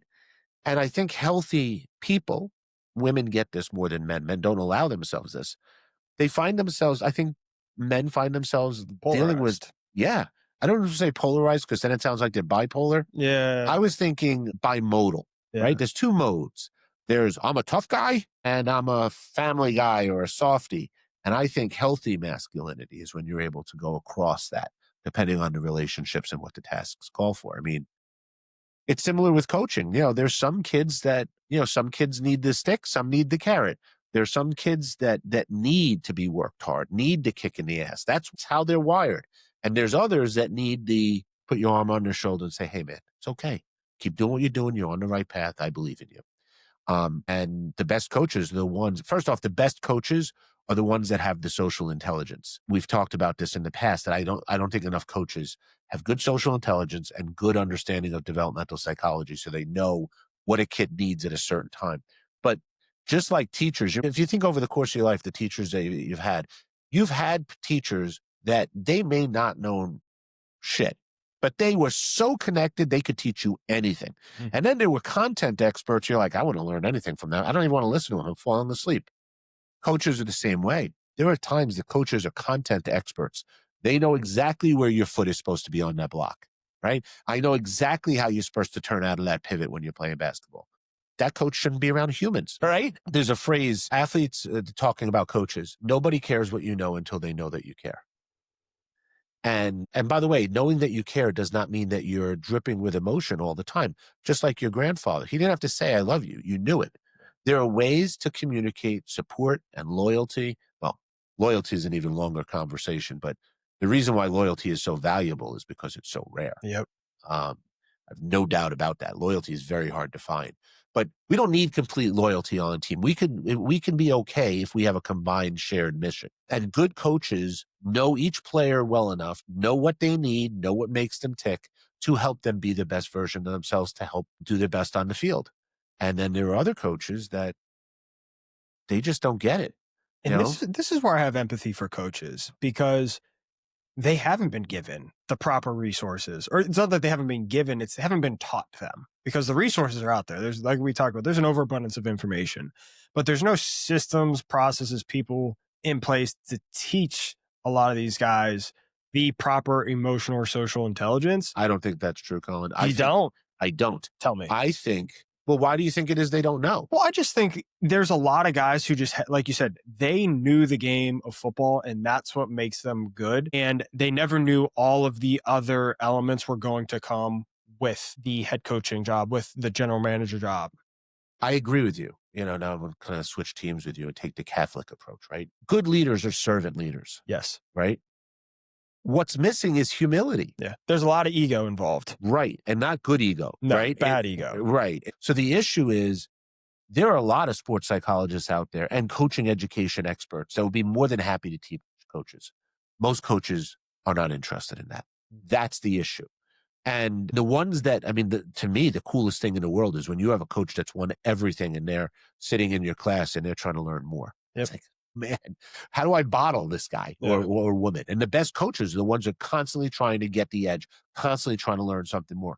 I think that there are not enough coaches. And this is actually interesting. I want to say something about female coaches in a second.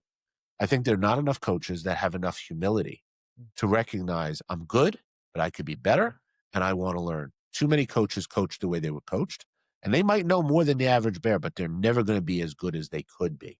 And if we want our athletes to become the best that they could be, they have to be willing to continually improve. And I think that there's not enough coaches, especially at the youth sport level. Now, I have empathy for coaches also because they're volunteering a lot of their time to take care of my kid. God bless you. I'm a big believer in a lot of thank yous. I always tell my kids, you go thank your coach, give them a gift at the end of the year, because they're volunteering their time and it is hard. And what makes it even harder is more often than not, they don't really know how to do the job as well as they could. So I have empathy for coaches, but I think that if you're going to be in a leadership role, you have a servant leader responsibility, and that requires the humility to go find out how to be the best leader you can be. The thing I wanted to say about female coaches that I found out by accident, probably about 15 years ago, it was just serendipity. I was talking to a bunch of D3 female athletes, and the conversation kind of came up organically, and I asked them what their impression was of female coaches versus male coaches. And I was expecting to hear a sense of relief. She gets us. She understands all of the things that we're dealing with. She understands the physical things. She understands menstrual cycles. She understands how girls respond to things, the social. And instead, they said, no, most female coaches stink. And I said, what? Why? And they said, because everybody believes that coaching is a man's world. And so a lot of female coaches are trying to compete with men and be like men, and it hurts them. And I said, well, what about like Pat Summitt, Tara Vanderveer? But that doesn't count. I said, why doesn't it count? I said, because they know they were good enough that they walk to their own drummer. I said, okay, I can appreciate that. But it just goes to show that even something I would intuitively think, well, this will be an improvement. Not necessarily. Coaching is a thankless job. And don't get me wrong, coaches are paid very well when you get to the higher levels. But think about that. Your career, the money in your bank account is completely based off of nothing that you do. It's all based off of what you get other people to do. I mean, they're really like puppet masters. And you tell me how you can do that without being a sports psychologist. Well, that's the worst kept secret. Good coaches are sports psychologists. They just don't always use the same language, and they don't necessarily know all the nooks and crannies.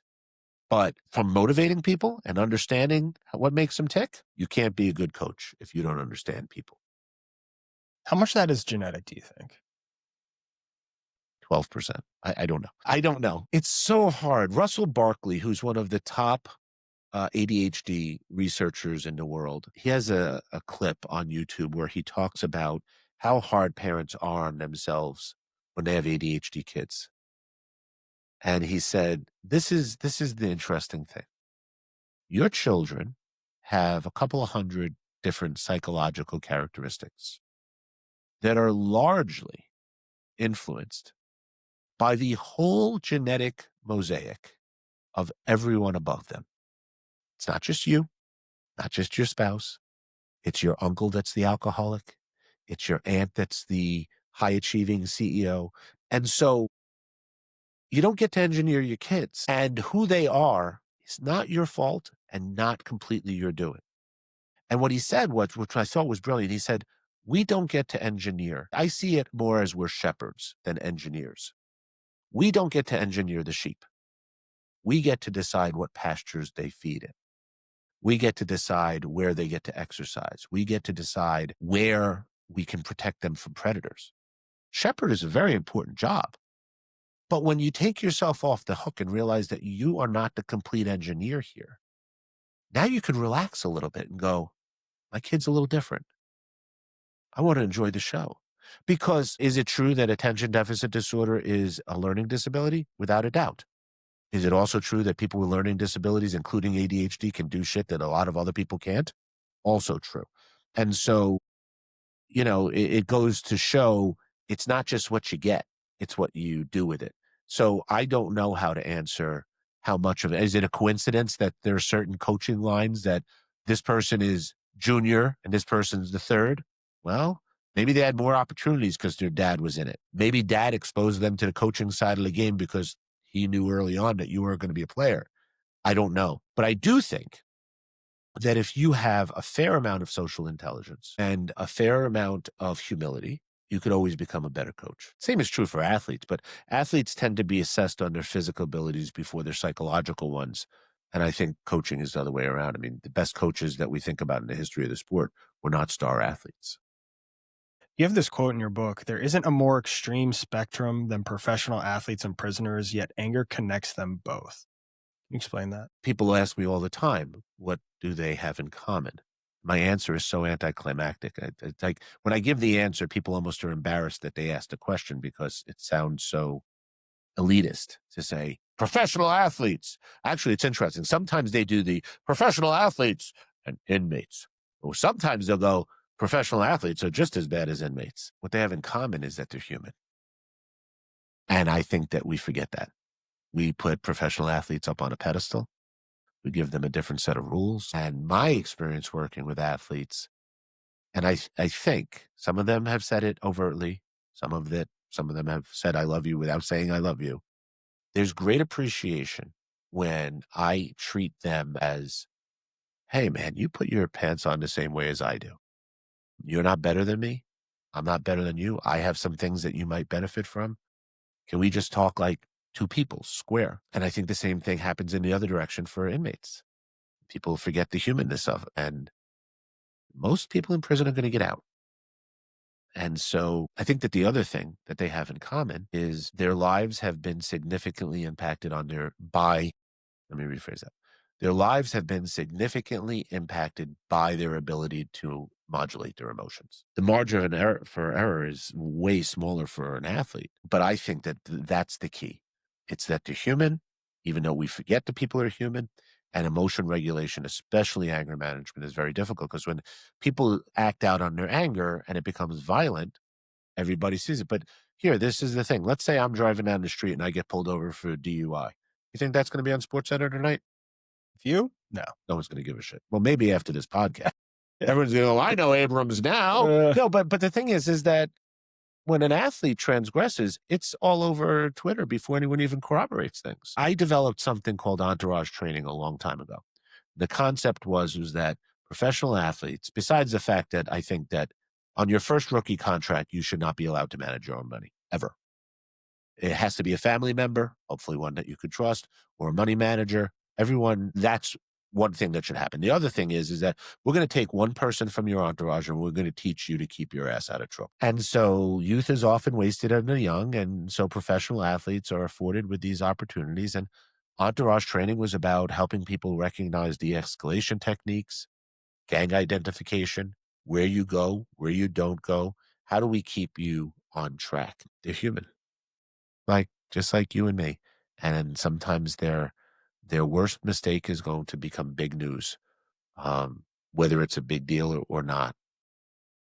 And look, there's no lack of interest. Social media eats this stuff up. Like, yum yum, they're like they're just eating it. And the truth is that athletes are not more violent or more likely to be criminal than non-athletes. There is one subset of the population that looks like they do have higher levels of criminality. MMA, mixed martial artists, do seem to have a higher arrest rate than non-athletes. But other than them, and by the way, that research is skewed too, because how do you define an MMA fighter? Is it anybody who goes to a gym? Or is it professional fighters? That's a little bit Yeah. wonky. But overall, you take a look at the statistics of athletes, NFL players, no matter how you break it down, athletes are not more violent than non-athletes. But when they do transgress, nobody cares about Abrams getting a DUI, but someone of prominence gets pulled over, it's going to be all over social media before anybody even finds out the facts. And when I talked about entourage training, the goal was to keep people from avoiding trouble. Even if you don't like that type of approach, at the very least, you need to understand that contract. And by the way, it's not just professional athletes. NIL has made this That's where I was polished. about to go. Yeah, so we can go deeper into it. But now, if you are revenue athlete at any level, you have a bullseye on your back. Look, there's a reason why America's Funniest Home Videos is one of the longest running TV shows ever, because few things make people laugh more than someone falling down, right? We root for them. We put them up on a pedestal, and then we fall down, or they're a piece of crap or this. And it's usually more complicated than that.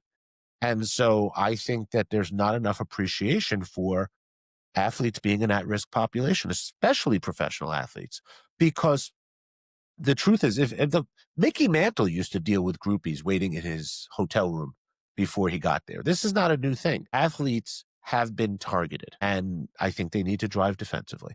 And that's not just for pro athletes anymore.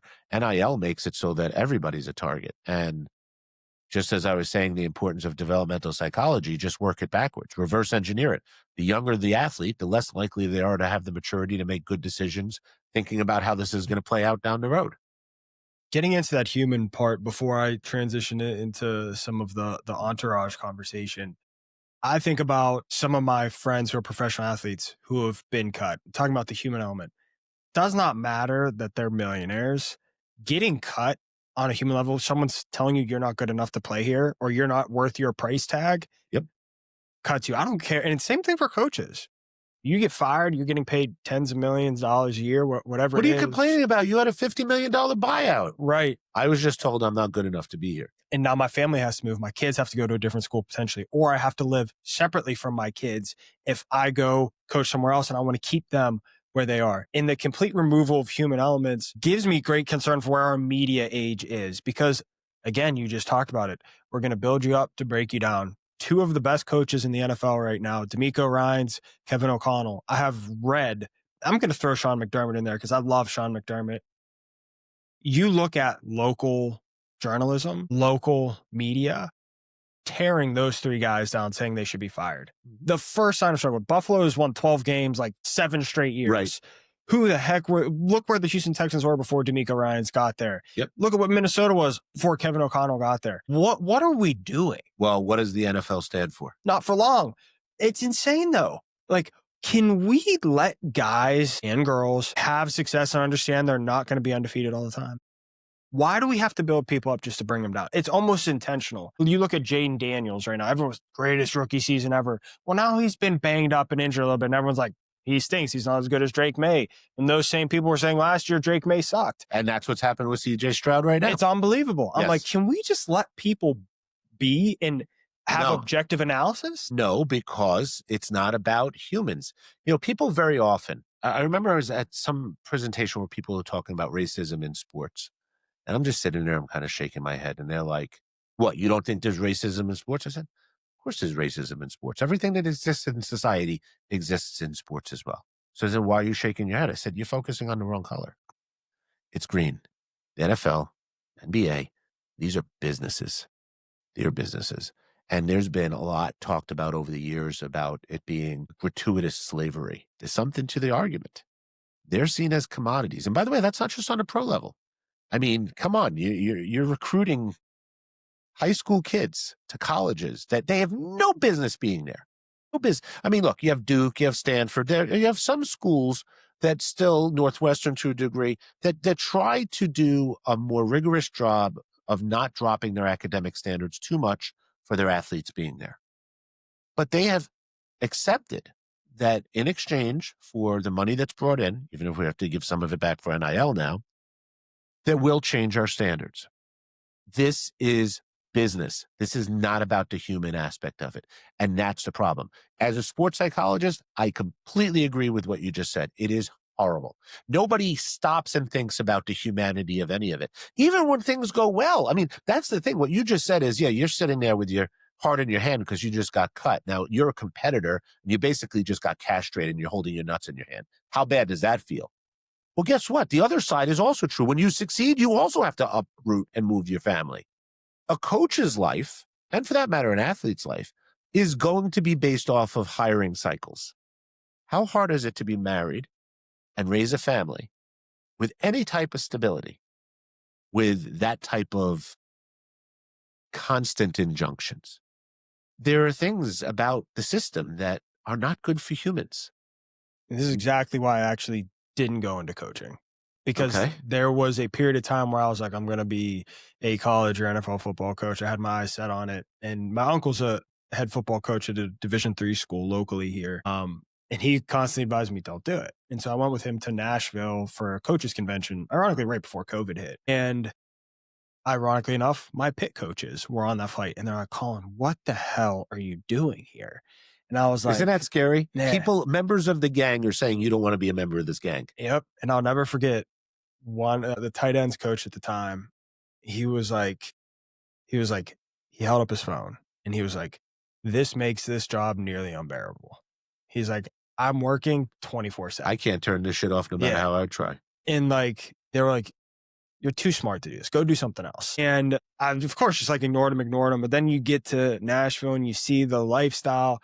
And I was like, I don't really want to do this. I don't want to move my wife around, 1,000 times, even though she would do it for me. Right. I was like, I don't want to do that. There is a lack of humanization. Yes. As a player. The player, I didn't mind it as much because I was like animalistic in that sense. I love football. I love competing. As a coach, I'll go wherever I have to do what I need to do. Yeah. As a coach, it's different because like you said, it's not about me. It's about influencing others. And do I want to base my life situation around 18 to 22-year-olds and what their ability to receive my information is? Fascinating. So I think that, how many times am I going to say youth is wasted on the young? I think you're brilliant, very, very in tune to this stuff. I think it has to do with fear. The reason why you don't care as an athlete is because you don't experience fear the same way. You can't. First off, you're a kid. What do you know? I'm invincible. Put that shit aside. On top of everything else, if fear was the lens that you saw the world, you wouldn't be effective as a football player or a baseball player, right? So there has to be a certain ability to turn that part off. Coaching is the exact opposite. Fear is ever present and you can't show it. So now you see this dichotomy of coaches that are like machines and see people as commodities. They almost have to, because their vulnerabilities are based off of these folks. I think it has to do with how people are honest about what they're afraid of. I think there are a lot of qualities that you have that would make you a great coach. But the fact that you're not sure that you want to do it actually makes you potentially an even better coach. I sometimes joke that the best way to know who the best candidate for a job is the people who don't apply. Like if you applied for this job, you know so little about the job, you disqualify yourself as a good candidate, right? Yes, that is a fantastic insight, actually. So what do you do with that, right? And now, I think that there are some coaches that do very well because they go in with informed consent. I know what that lifestyle is, and I'm willing to do it in exchange for. But then the question is, Well, what's your ultimate goal? As a coach, what's your ultimate goal? I mean, is it a winning season? Is it keeping your job? Is it moving from D3 to D1? Is it winning it all? Is it becoming a pro coach? How many great college coaches became pro coaches and sucked? Nick Saban is arguably the best college coach of all time. Top 5 for sure. He sucked on the Dolphins. Why? You're not dealing with kids anymore. It's a different culture that you have to deal with. And do I think that Nick Saban all of a sudden forgot everything he knew about coaching No. He forgot more about coaching than most people will ever know, right? Yep. But he's also a leader of men. He also understands that if there's a way of doing things a certain way. But you have to be dedicated enough and good enough to call your own ticket. And if you realize, I don't want that lifestyle. Well, first off, it's much better that you know that now than if you're doing it for 10 years and going, I don't know where I'm going from here. Yeah, it's the risks of the job. It speaks even more to the fragility of sports. You know, you talk about players getting vilified, coaches. It's like thankless. I don't think there's a job, and like I love sports. There's not a job I want less right now than being a college coach. I want no part of NIL. I want no part of the transfer portal. Transfer portal. A lot of people say the transfer portal is even worse than the NIL, Yeah, although they're believe it. looking to try to adjust it because of the NIL thing. I hope they make some Adjustments, changes yeah. because there's like you take job stability aside, it's how do you develop relationships? Everything, and like that's why like I wanted to coach is like I love the relationship side. When I was getting my MBA from Pitt after I finished playing, I coached 1 year at my alma mater. It was one of my favorite experiences in the world, developing those relationships with those kids. But I think about it in the college realm, and I was like, how do you have any relationships? It's all transactional. And I hate that, you know? And I think the one thing that is really interesting about some of the other conversations I've had, like I had a conversation with Eric Jorgensen on here and seeing like the parallels between like entrepreneurism, athletics, life, and how they're all interconnected in like different ways. What I don't think people ask themselves enough and truly reflect on and build awareness around is I say I want XYZ to be the goal. I want to be a head NFL coach. Am I really willing to pay the price for what that cost is? And for better or for worse, that's something I've gotten significantly better at in my life, answering that question. As I build awareness around the things that I want, truly want, versus the things that I may kind of want, and understanding, do I really want to pay for that? Probably not. So I'm going to direct my attention elsewhere. Well, I mean, the first person that comes to mind is Mike Tomlin, right? How many coaches have weathered the storm? Now, it's also a legendary organization, the Steelers, with very stable ownership. You know, I just actually, it's funny. I saw on the flight out here, I was looking at something on, I think it was on Twitter, on X, where they showed the NFC North and all the quarterbacks in the last 20 years from Minnesota Vikings. Yeah, I just saw that today too. Right. And then it's the Packers, and it's Favre, Rodgers, Love. How crazy is that? Well, it speaks to culture, Yep. right? And Mike Tomlin may not be everyone's cup of tea, but guess what?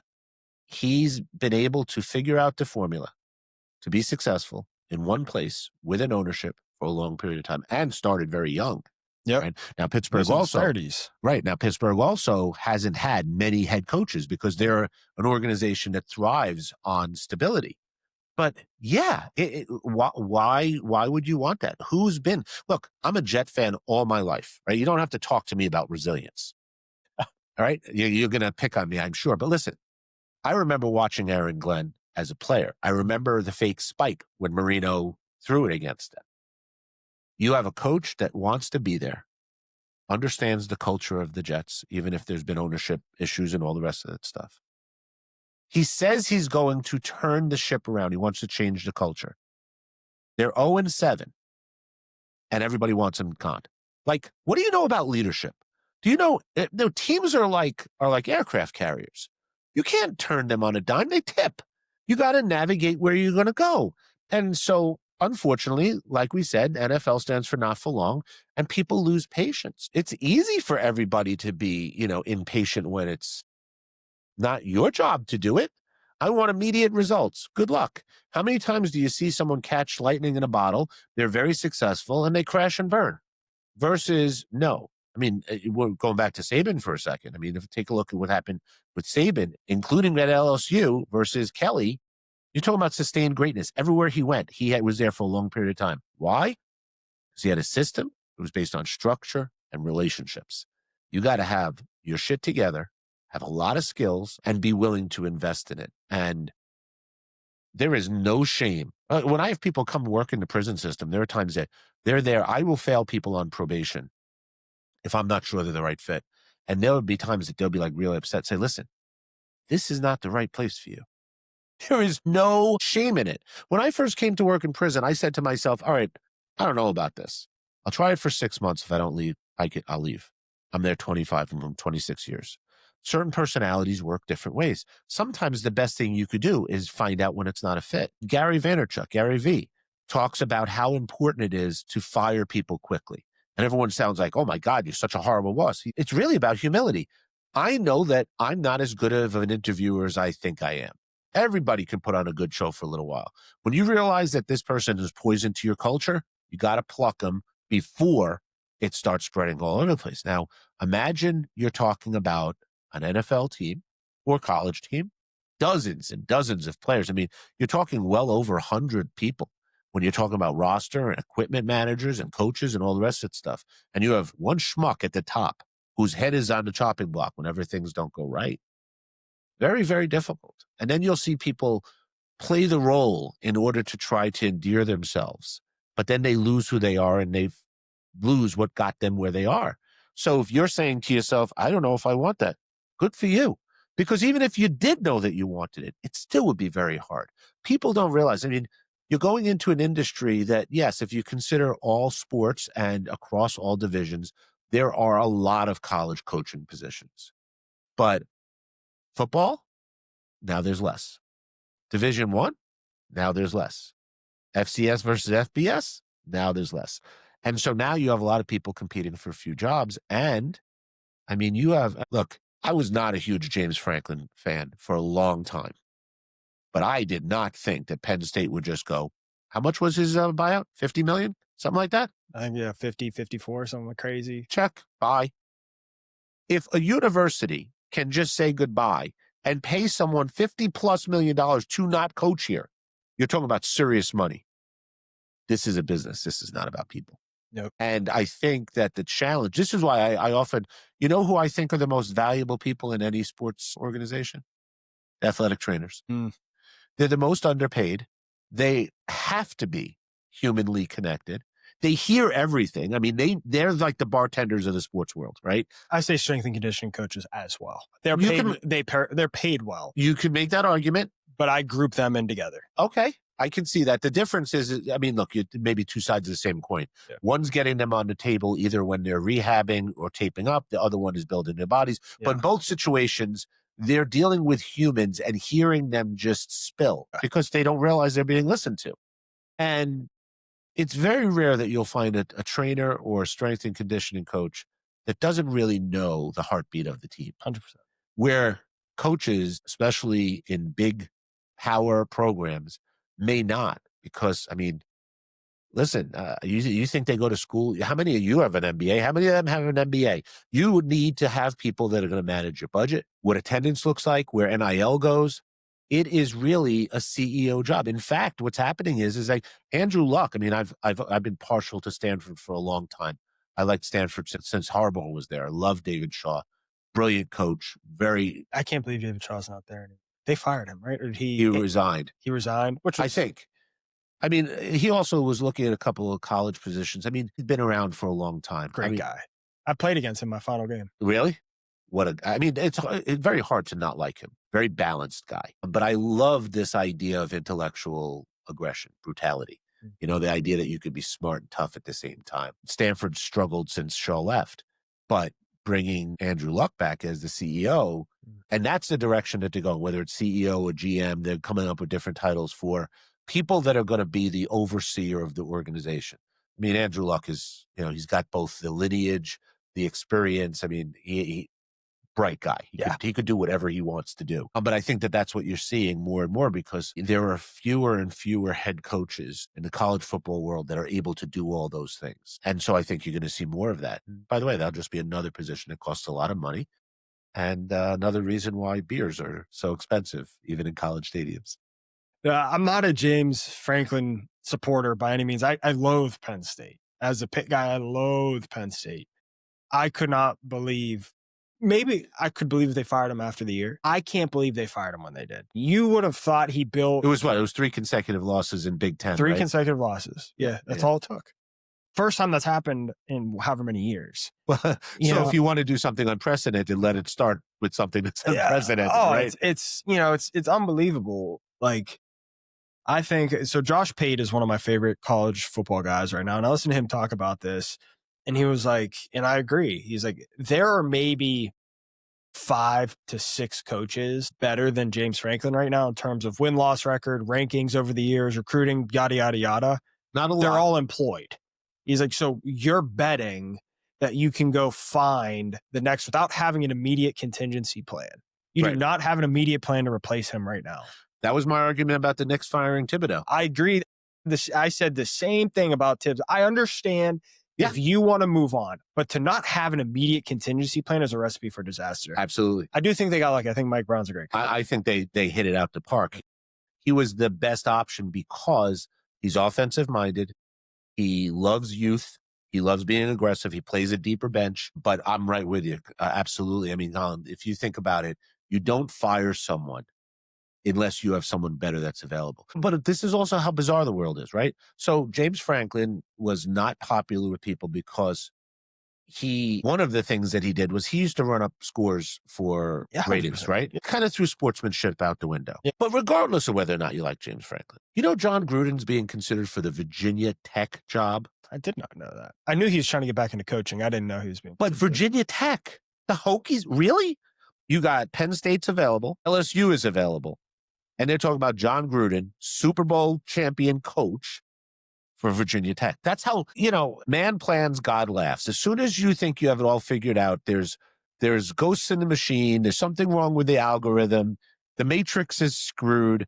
It doesn't make sense. And I agree with you. I understand why Penn State wasn't happy with the direction of, I wonder if they would have fired him before the end of the year if Drew Allard didn't get injured.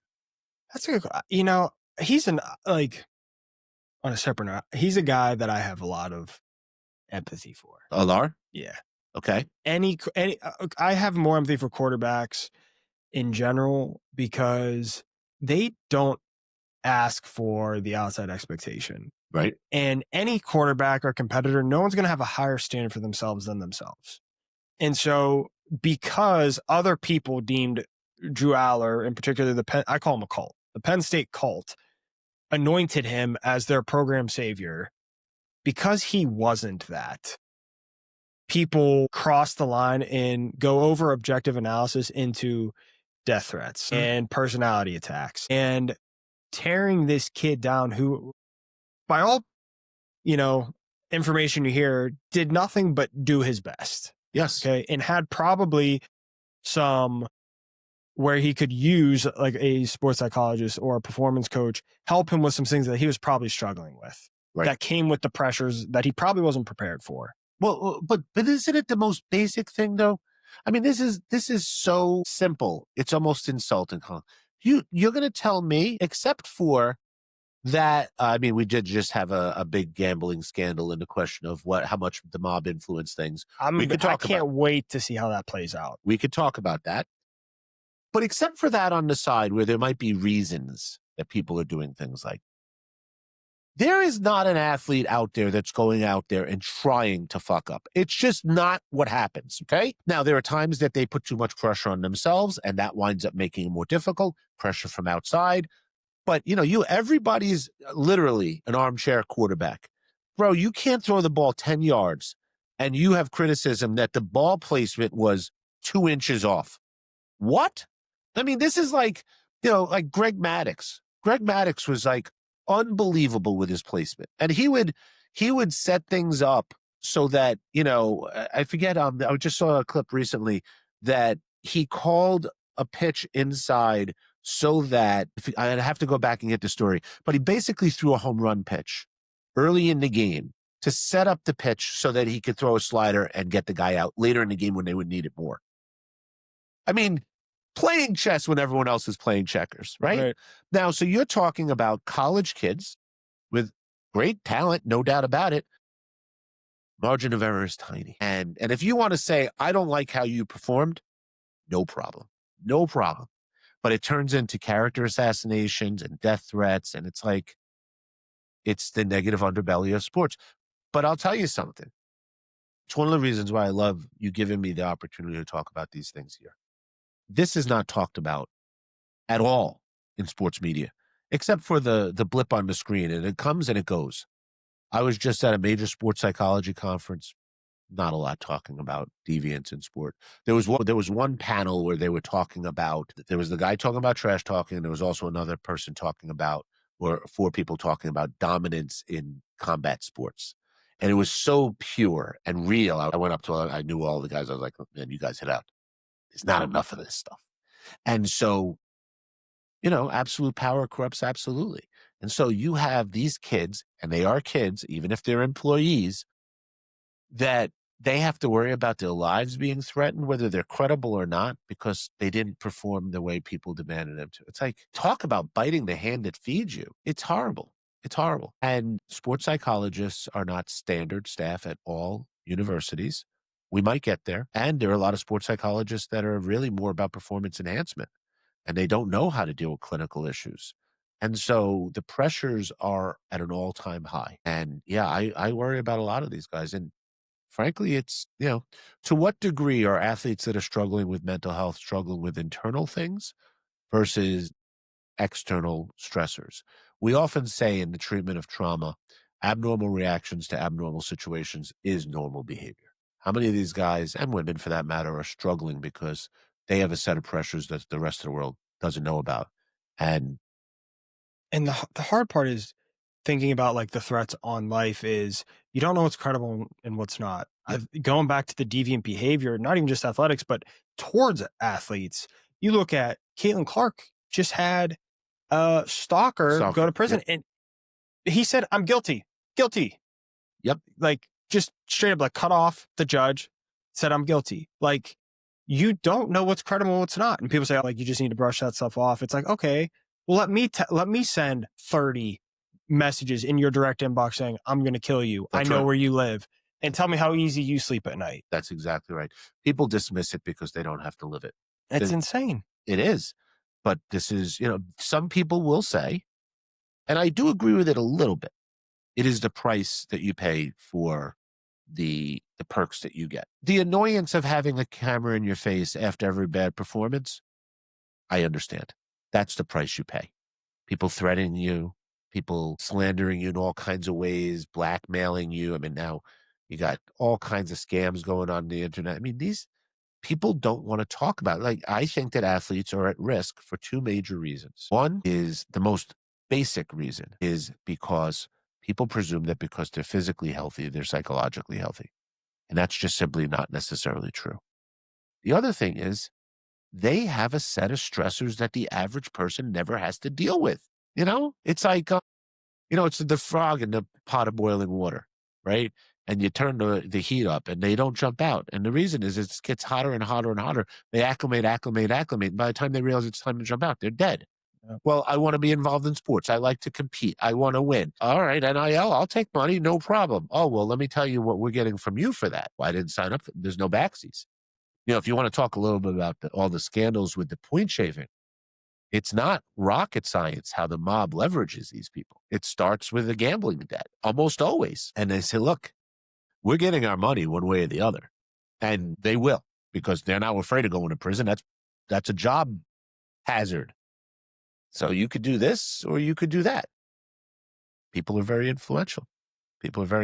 How hard is it to say, oh, I pulled my hamstring, and next thing you know, everyone puts $250,000 on the under for your prop bet for the day? It ain't hard. And this stuff is all around us. I have a theory on, not in terms of like what's going on, but in terms of the outcomes of this current gambling indictment going on in the NBA specifically. I think it's going to be one of those things. If you remember a few years back, I can't remember exactly when, there was a massive scandal that broke out amongst college basketball coaches. Okay. And it was the reports were wait till you see some of these names that are involved in the illegal whatever activity going on. It's going to tear down NCAA basketball. Quickly went away. You look at Diddy, Epstein, whatever you want to call it. Okay. I think this is either going to be catastrophic for the NBA or it's going to get quickly swept under the rug. And there's going to be a couple people who are the faces of this who get everything thrown on them and it's wiped away.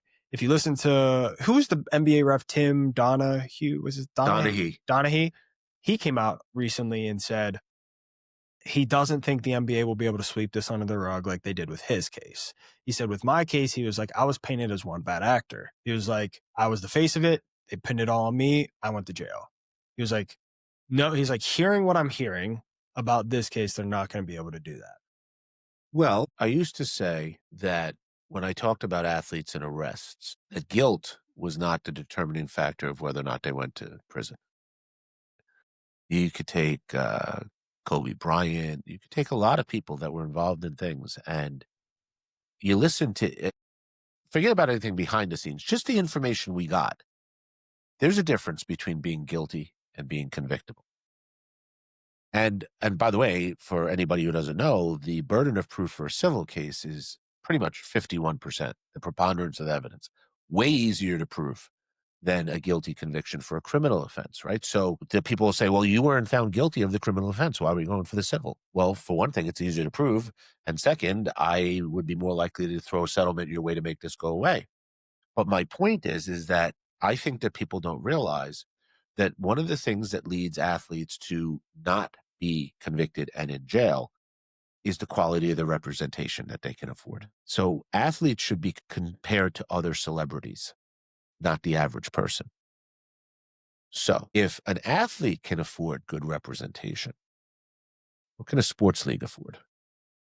An immense amount. Right. And so guilt and innocence is not the issue here. It's provability. Provability and what people are willing to pay in order to make perceptions go away.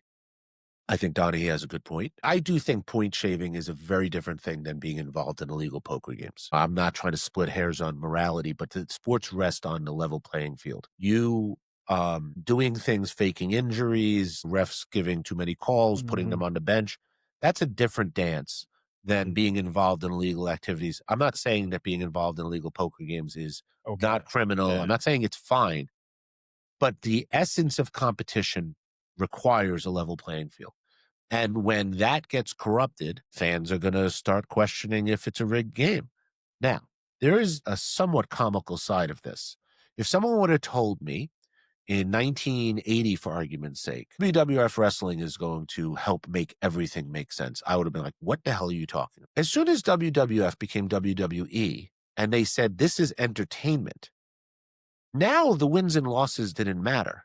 The question is, were you entertained by the match? The only way this is not a big issue is if people start seeing sports as sports entertainment instead of sports competition.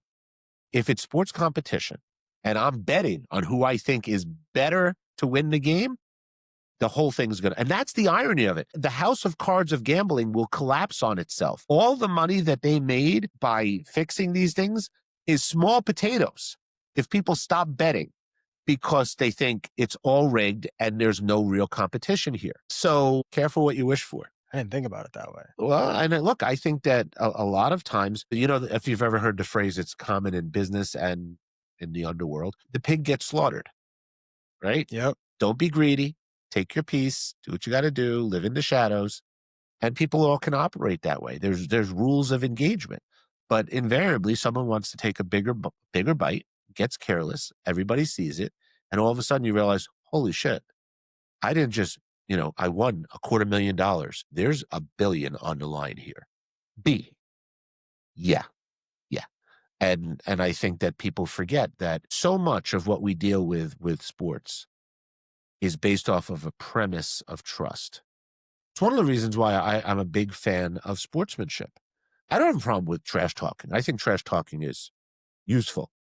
But I'm also I really appreciate trust because as a competitor, You cannot dominate someone unless they choose to come to the arena with you. Whether they beat you or you beat them, sorry for the play of words, you're not beating yourself. I mean, masturbation is not as good as sex. And so if you are purist and love competition, then you have to respect the arena, your competitor, the equipment, everything. It all's part of it. And I think that that's not appreciated enough. I And agree. that's a shame. You Yeah. know, I mean, look, there's nothing better than beating someone who you respect and you go, that person is the best and I want to be better than it. And if you work hard and you beat them, that's the other reason why athletes should always play up. If you play up, you cannot lose. Because if you struggle, you're supposed to, you're right. And if you do well, now you hit it out the park. And all of a sudden you start to realize that most of the limitations that we have on us, we put on us. I get very upset at the lack of what I perceive to be sportsmanship. You know, I'm cool with trash talking, whatever it may be. I think that there is a higher need for sportsmanship, and some guys display it really, really well. I think quarterbacks coming in, you know, to the middle after the game, just making sure they dap each other up is awesome. Yep. Right. There is something to be said for the respect factor. No doubt Because about it. when that whistle blows, that final whistle blows, yes, it sucks. Yes, I'm hurting, but that respect for the person across from you. Absolutely. And I really don't like, there are athletes out there in different sports and different domains that will further like dig the knife in after a win. And I hate that. Well, because it's amateurish. Yeah. And I don't like it. I think there's a respect level like, hey, this was not personal, may have been personal on the field. Field's over, court's over. I understand what you put into it, what I put into it. There's a respect level. I'll see you soon. Hey, and there's always more that you don't know, right? Yeah. So Aziz Shahir, Yep. linebacker on the Texans, who is arguably, not arguably, has been identified as one of the dirtiest players in the game right now. I did not know this until this past week. And all of a sudden you start to hear all of the things that he's saying when he's playing. And he's congratulating people for how good they are. One of the coolest things I knew when I heard Andrew Luck did it, I thought it was the best. When he'd get rocked, he'd tell the guy, hey, that was a great hit. Keep playing, buddy. And so Shahir, who's identified as one of the dirtiest players, fairly or unfairly, right? I mean, that's another thing that the outside observer doesn't appreciate. You have a split-second decision like that to determine let up or not. And that's going to determine a big play. So what makes a clean player versus a dirty player is often one of timing. Very hard to do. But when I heard that his trash talk to other people was not trash talk, like he was talking up CMC about, wow, you're such a great runner, keep doing what you're doing. I'm like, so the public perception doesn't match reality. Here we go again. And so it's so funny you bring that up because I know some people in that organization, they say he's the nicest human. And if you remember Nick Caserio, he doesn't talk much as a GM, came on and said, hey, I'm going to address this, that he is everything that you want in a person, a teammate, someone in your locker room. He is like the highest of standard of person. And it's people frequently can't separate player from like person. And even then, as a player, he's in between the whistle. Right. Great guy. Right. And it's, again, the state of the media does really, like, I have genuine concern about the state of the media, how worse it may get. Can it get better? And maybe an unfair question to ask because it goes right along the lines with domestic violence, with gambling, with suicidal thoughts and things of that nature. Is, will we ever get to a point where morality and ethics actually matter? We don't just say they matter, they actually matter in massive organizations. The answer is absolutely yes, but only under one condition: when it's fiscally advantageous. And that's the piece is, but I should include that in the question without the fiscal element of it. I don't know. I mean, look, the truth is, I think it was Bill Parcells who said way back when, if Charles Manson could play, someone would sign him, right? We're here to get W's. And sometimes people don't care how they get W's. We deify these people who sacrifice their bodies and their brains to do all kinds of crazy things. You want to get rid of character problems in the NFL? It's really very simple.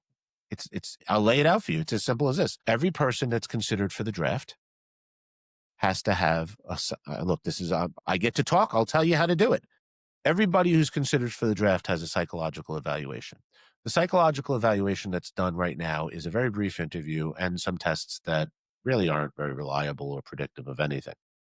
But one of the things that we're pretty good at is predicting criminality. You're high risk for criminality, you drop down the boards automatically. You sign someone that commits a crime, you're penalized with penalty of money and draft picks. Right? It's not hard to do. I mean, what was the penalty for Deflategate? Basically nothing.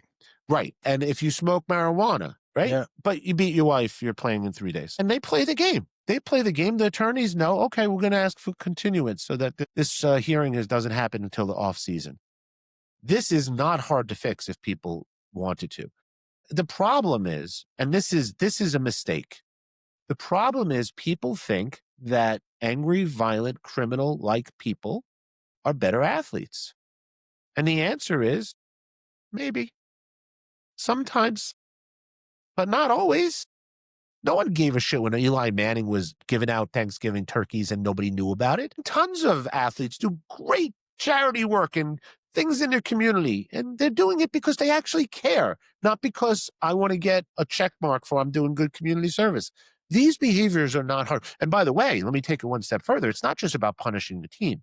This is something I saw a long time ago because I do risk assessments for athletes that are involved in sexual assault or domestic violence incidents on college campuses, right?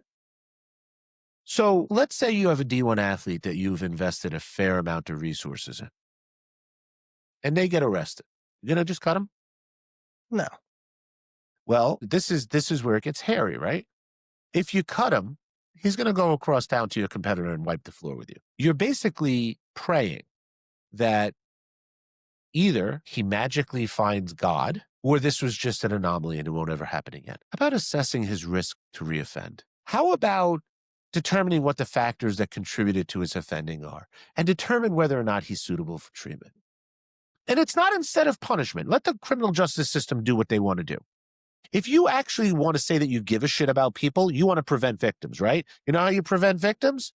You identify a potential perpetrator, you assess them, and you provide them treatment with the hope of decreasing the risk of recidivism. You're actually protecting your investment. How many colleges are doing this?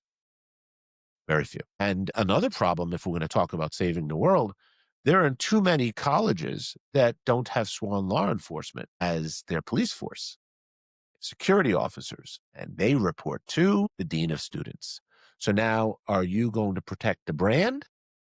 Or are you reporting this to a prosecutor's office to determine whether or not there should be prosecution? There is so much that could be done if people really care. I mean, listen, Colin, I love the question, but there's just zero fucking evidence that anybody gives a shit about morality. People look the other way. Sports are big money. And by the way, it does not have to be either or. Let's say you have an athlete that's got high risk for criminality. We talked about it earlier. The best ability is availability. You ain't going to have them available if they're in jail. Wouldn't it do you a service to get them as right as you could get them so they're available to play for you? This is where it's hard not to consider athletes commodities. I'll take them for as long as I can, then it's next man up. I'm not optimistic that things are going to change until money's attached to it. Look, you want to make domestic violence an issue, then you handle perpetrators of domestic violence differently. You punish the organization. I mean, alcohol sales you can't turn on social media without seeing another fool playing the fool at a stadium. But you don't want to stop selling alcohol because it makes you a ton of money. Alcohol doesn't make you an asshole. Alcohol makes it impossible to hide the fact that you're an asshole, right? So here you go. And by the way, people often consider their team, their fandom, is an extension of them. Mm. And so if my team loses, I have to kill you. Because I told you before, we said, we can't disagree and respect one another. Yeah. Whatever happened to, you know something, I love my team. I think we have a better team than you. You beat us today. Good for you. Yeah. Next time, we're going to get it back. So rivalries are about, but there's just a stunning lack of morality that goes through all of this. And I would even say There are people that are of good moral character that lose it because they become slaves to the money game. When we deal about not date rapes, like gang rapes on college campuses, and you'll often hear grandma say, Timmy would never do something like that. You're right. Timmy wouldn't do something like that if Timmy was by himself. But is Timmy part of a team or a fraternity that has a culture that believes that women should be objectified, and in order to prove you're a man, you have to have sex with this many people, regardless of whether or not they're conscious? You're right. He may not do that normally, but if you're in a culture that's toxic, it's risky. And so how do you protect the integrity of sports? I mean, because there's so many great things we get from competition, so many great things we get from sports. And you have academics that have been complaining for years, we shouldn't be supporting sports. Meanwhile, sports is what's building the buildings. It's what's keeping the place financially solvent. Even go look at a school like Vanderbilt, tremendous academic institution. The success of their football team, go look at how high their admissions have gone this year. It's, and when Bo Jackson was in Auburn, they had to build a whole new section of stands because that's how many people got there. I did not know that. I think it was also true when Patrick Ewing was at Georgetown. I believe that. So there is absolutely no doubt that athletic performance has a dollar sign attached to it. I mean, look, what is it now? 6 wins gets you to a bowl game? I mean, there used to be less bowl games. Bowl games have millions attached to them. The funny thing, not funny thing, but the ironic thing with the gambling, going back to that, is tell me the last time you turned on a sports channel and it wasn't sponsored by FanDuel, DraftKings, whatever other betting apps are out there, BetMGM. Yep. There is not a single sports channel that you can turn on that does not have some type of gambling affiliation. So do you agree with the legalization of gambling or not? So that's a funny conversation. I do. Okay. I do believe. Why? Because I believe in freedom of choice. Okay. I believe that if I want to go gamble, that, I should have the right to go gamble. What I believe from, and this is where it gets murky with like marketing, advertising, the dollar involved, is like, because you're right. There are more gambling ads than there are beer ads now. Yeah.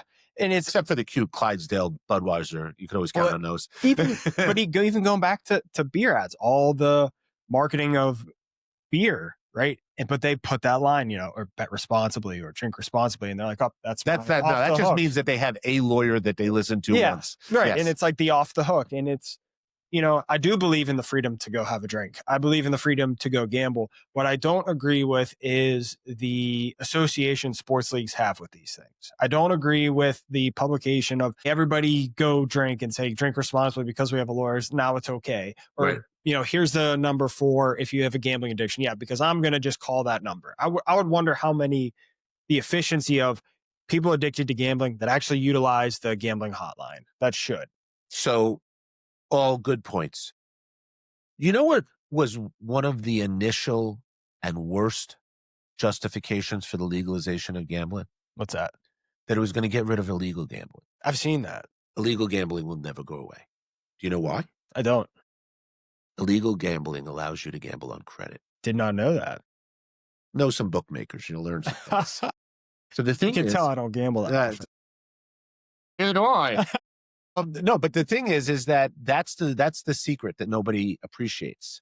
Everyone acts like, oh, well, and there's something to be to it, right? There's something to the argument of, so the same thing with the legalization of marijuana, right? So if we legalize marijuana, we'll get to tax it. There'll be quality control and it'll be better than the illegal stuff. Okay, maybe.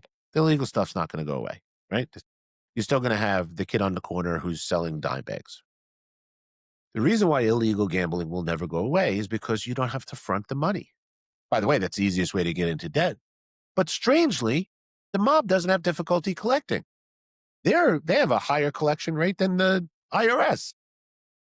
So the thing is that two things. Number one, I completely agree with you that it is incestuous at the least, if not disgusting, that you talk about the integrity of sports being at the heart of sports, and yet the professional sports are advertising gambling. It just is ripe. The perception is problematic. But the other thing is that because you have to put money in, before you can bet, you have to have money in your pocket to do so. Now, you could do that from a debit card, credit card. And so people can run up bills and still wind up with credit issues, but you're not going to get your legs broken. Yeah. The reason why it will never go away is because underground betting allows you to bet on credit. And that's where you wind up. Now, it's also much more dangerous, both literally for your physical health Yeah. and also running up huge debts. But do you think anybody in these point shaving scandals was betting on FanDuel? No. Right. Because you couldn't do it the same way. And there's algorithms to track when there's unusual bets, when it's not. Although a lot of the illegal gambling use like third-party offshore things so that they can have distance, and they don't want to take bad bets because they have to pay them out. But there's always a hustle, always a hustle. Well, hey, man, I appreciate you coming on. I think it was close to 3 hours here, if not at 3 hours. Holy shit. If people want to reach out to you, they want to buy your book, where can they buy your book? Where can they get a hold of you? So book is available through Amazon, Amazon.com, as well as Barnes & Noble. It's all over the place. It's doing very well. So I'm very appreciative for everybody who's taken a read so far. My website is drmitchabrams.com. I'm very easy to reach. I'm on Twitter at MitchAbramsID. As you guys can see, and Colin has been very generous with me over time, giving me the opportunity to speak. Sometimes it's hard to shut me up. So if you have questions, I'd be happy to answer. And the more we can figure all this shit out, the better. So I look forward to anybody having questions, comments, criticisms. Hopefully no stalkers. No, I mean, look, it's scary stuff. I'm glad you brought it up because it's the scary underbelly of society. And I've worked in those places with scary people. And it reminds me of the scene in Jaws, right? You're going to ignore this particular problem until it swims up and bites you on the ass. We're a very reactive society. And there are things that are predictable. Whether it's a matter of figuring out how to prevent athletes from engaging in criminal behavior or recognizing how much money dictates a lot of things in sports. At its essence, I think this is I think one of the coolest things about sports. If you drop a drone anywhere in the world, there's two things that you're going to see almost everybody doing. Praying to some invisible guy in the sky or whatever their version of their deity is, and people playing games. It's endemic to the human condition. And I think the competition is wonderful and sports are great. And I want people to get all the benefits of it. But if we're not honest about some of the negative stuff and ameliorate it and do things to correct it, there's no reason to believe it's going to correct itself. Unless, of course, somehow it becomes financially in everyone's best interest to do it a little bit different. Well said. Appreciate you, brother. Mutual. Listeners, as always, thank you for tuning in. Tune in next week. Download the pod. Subscribe to our YouTube channel.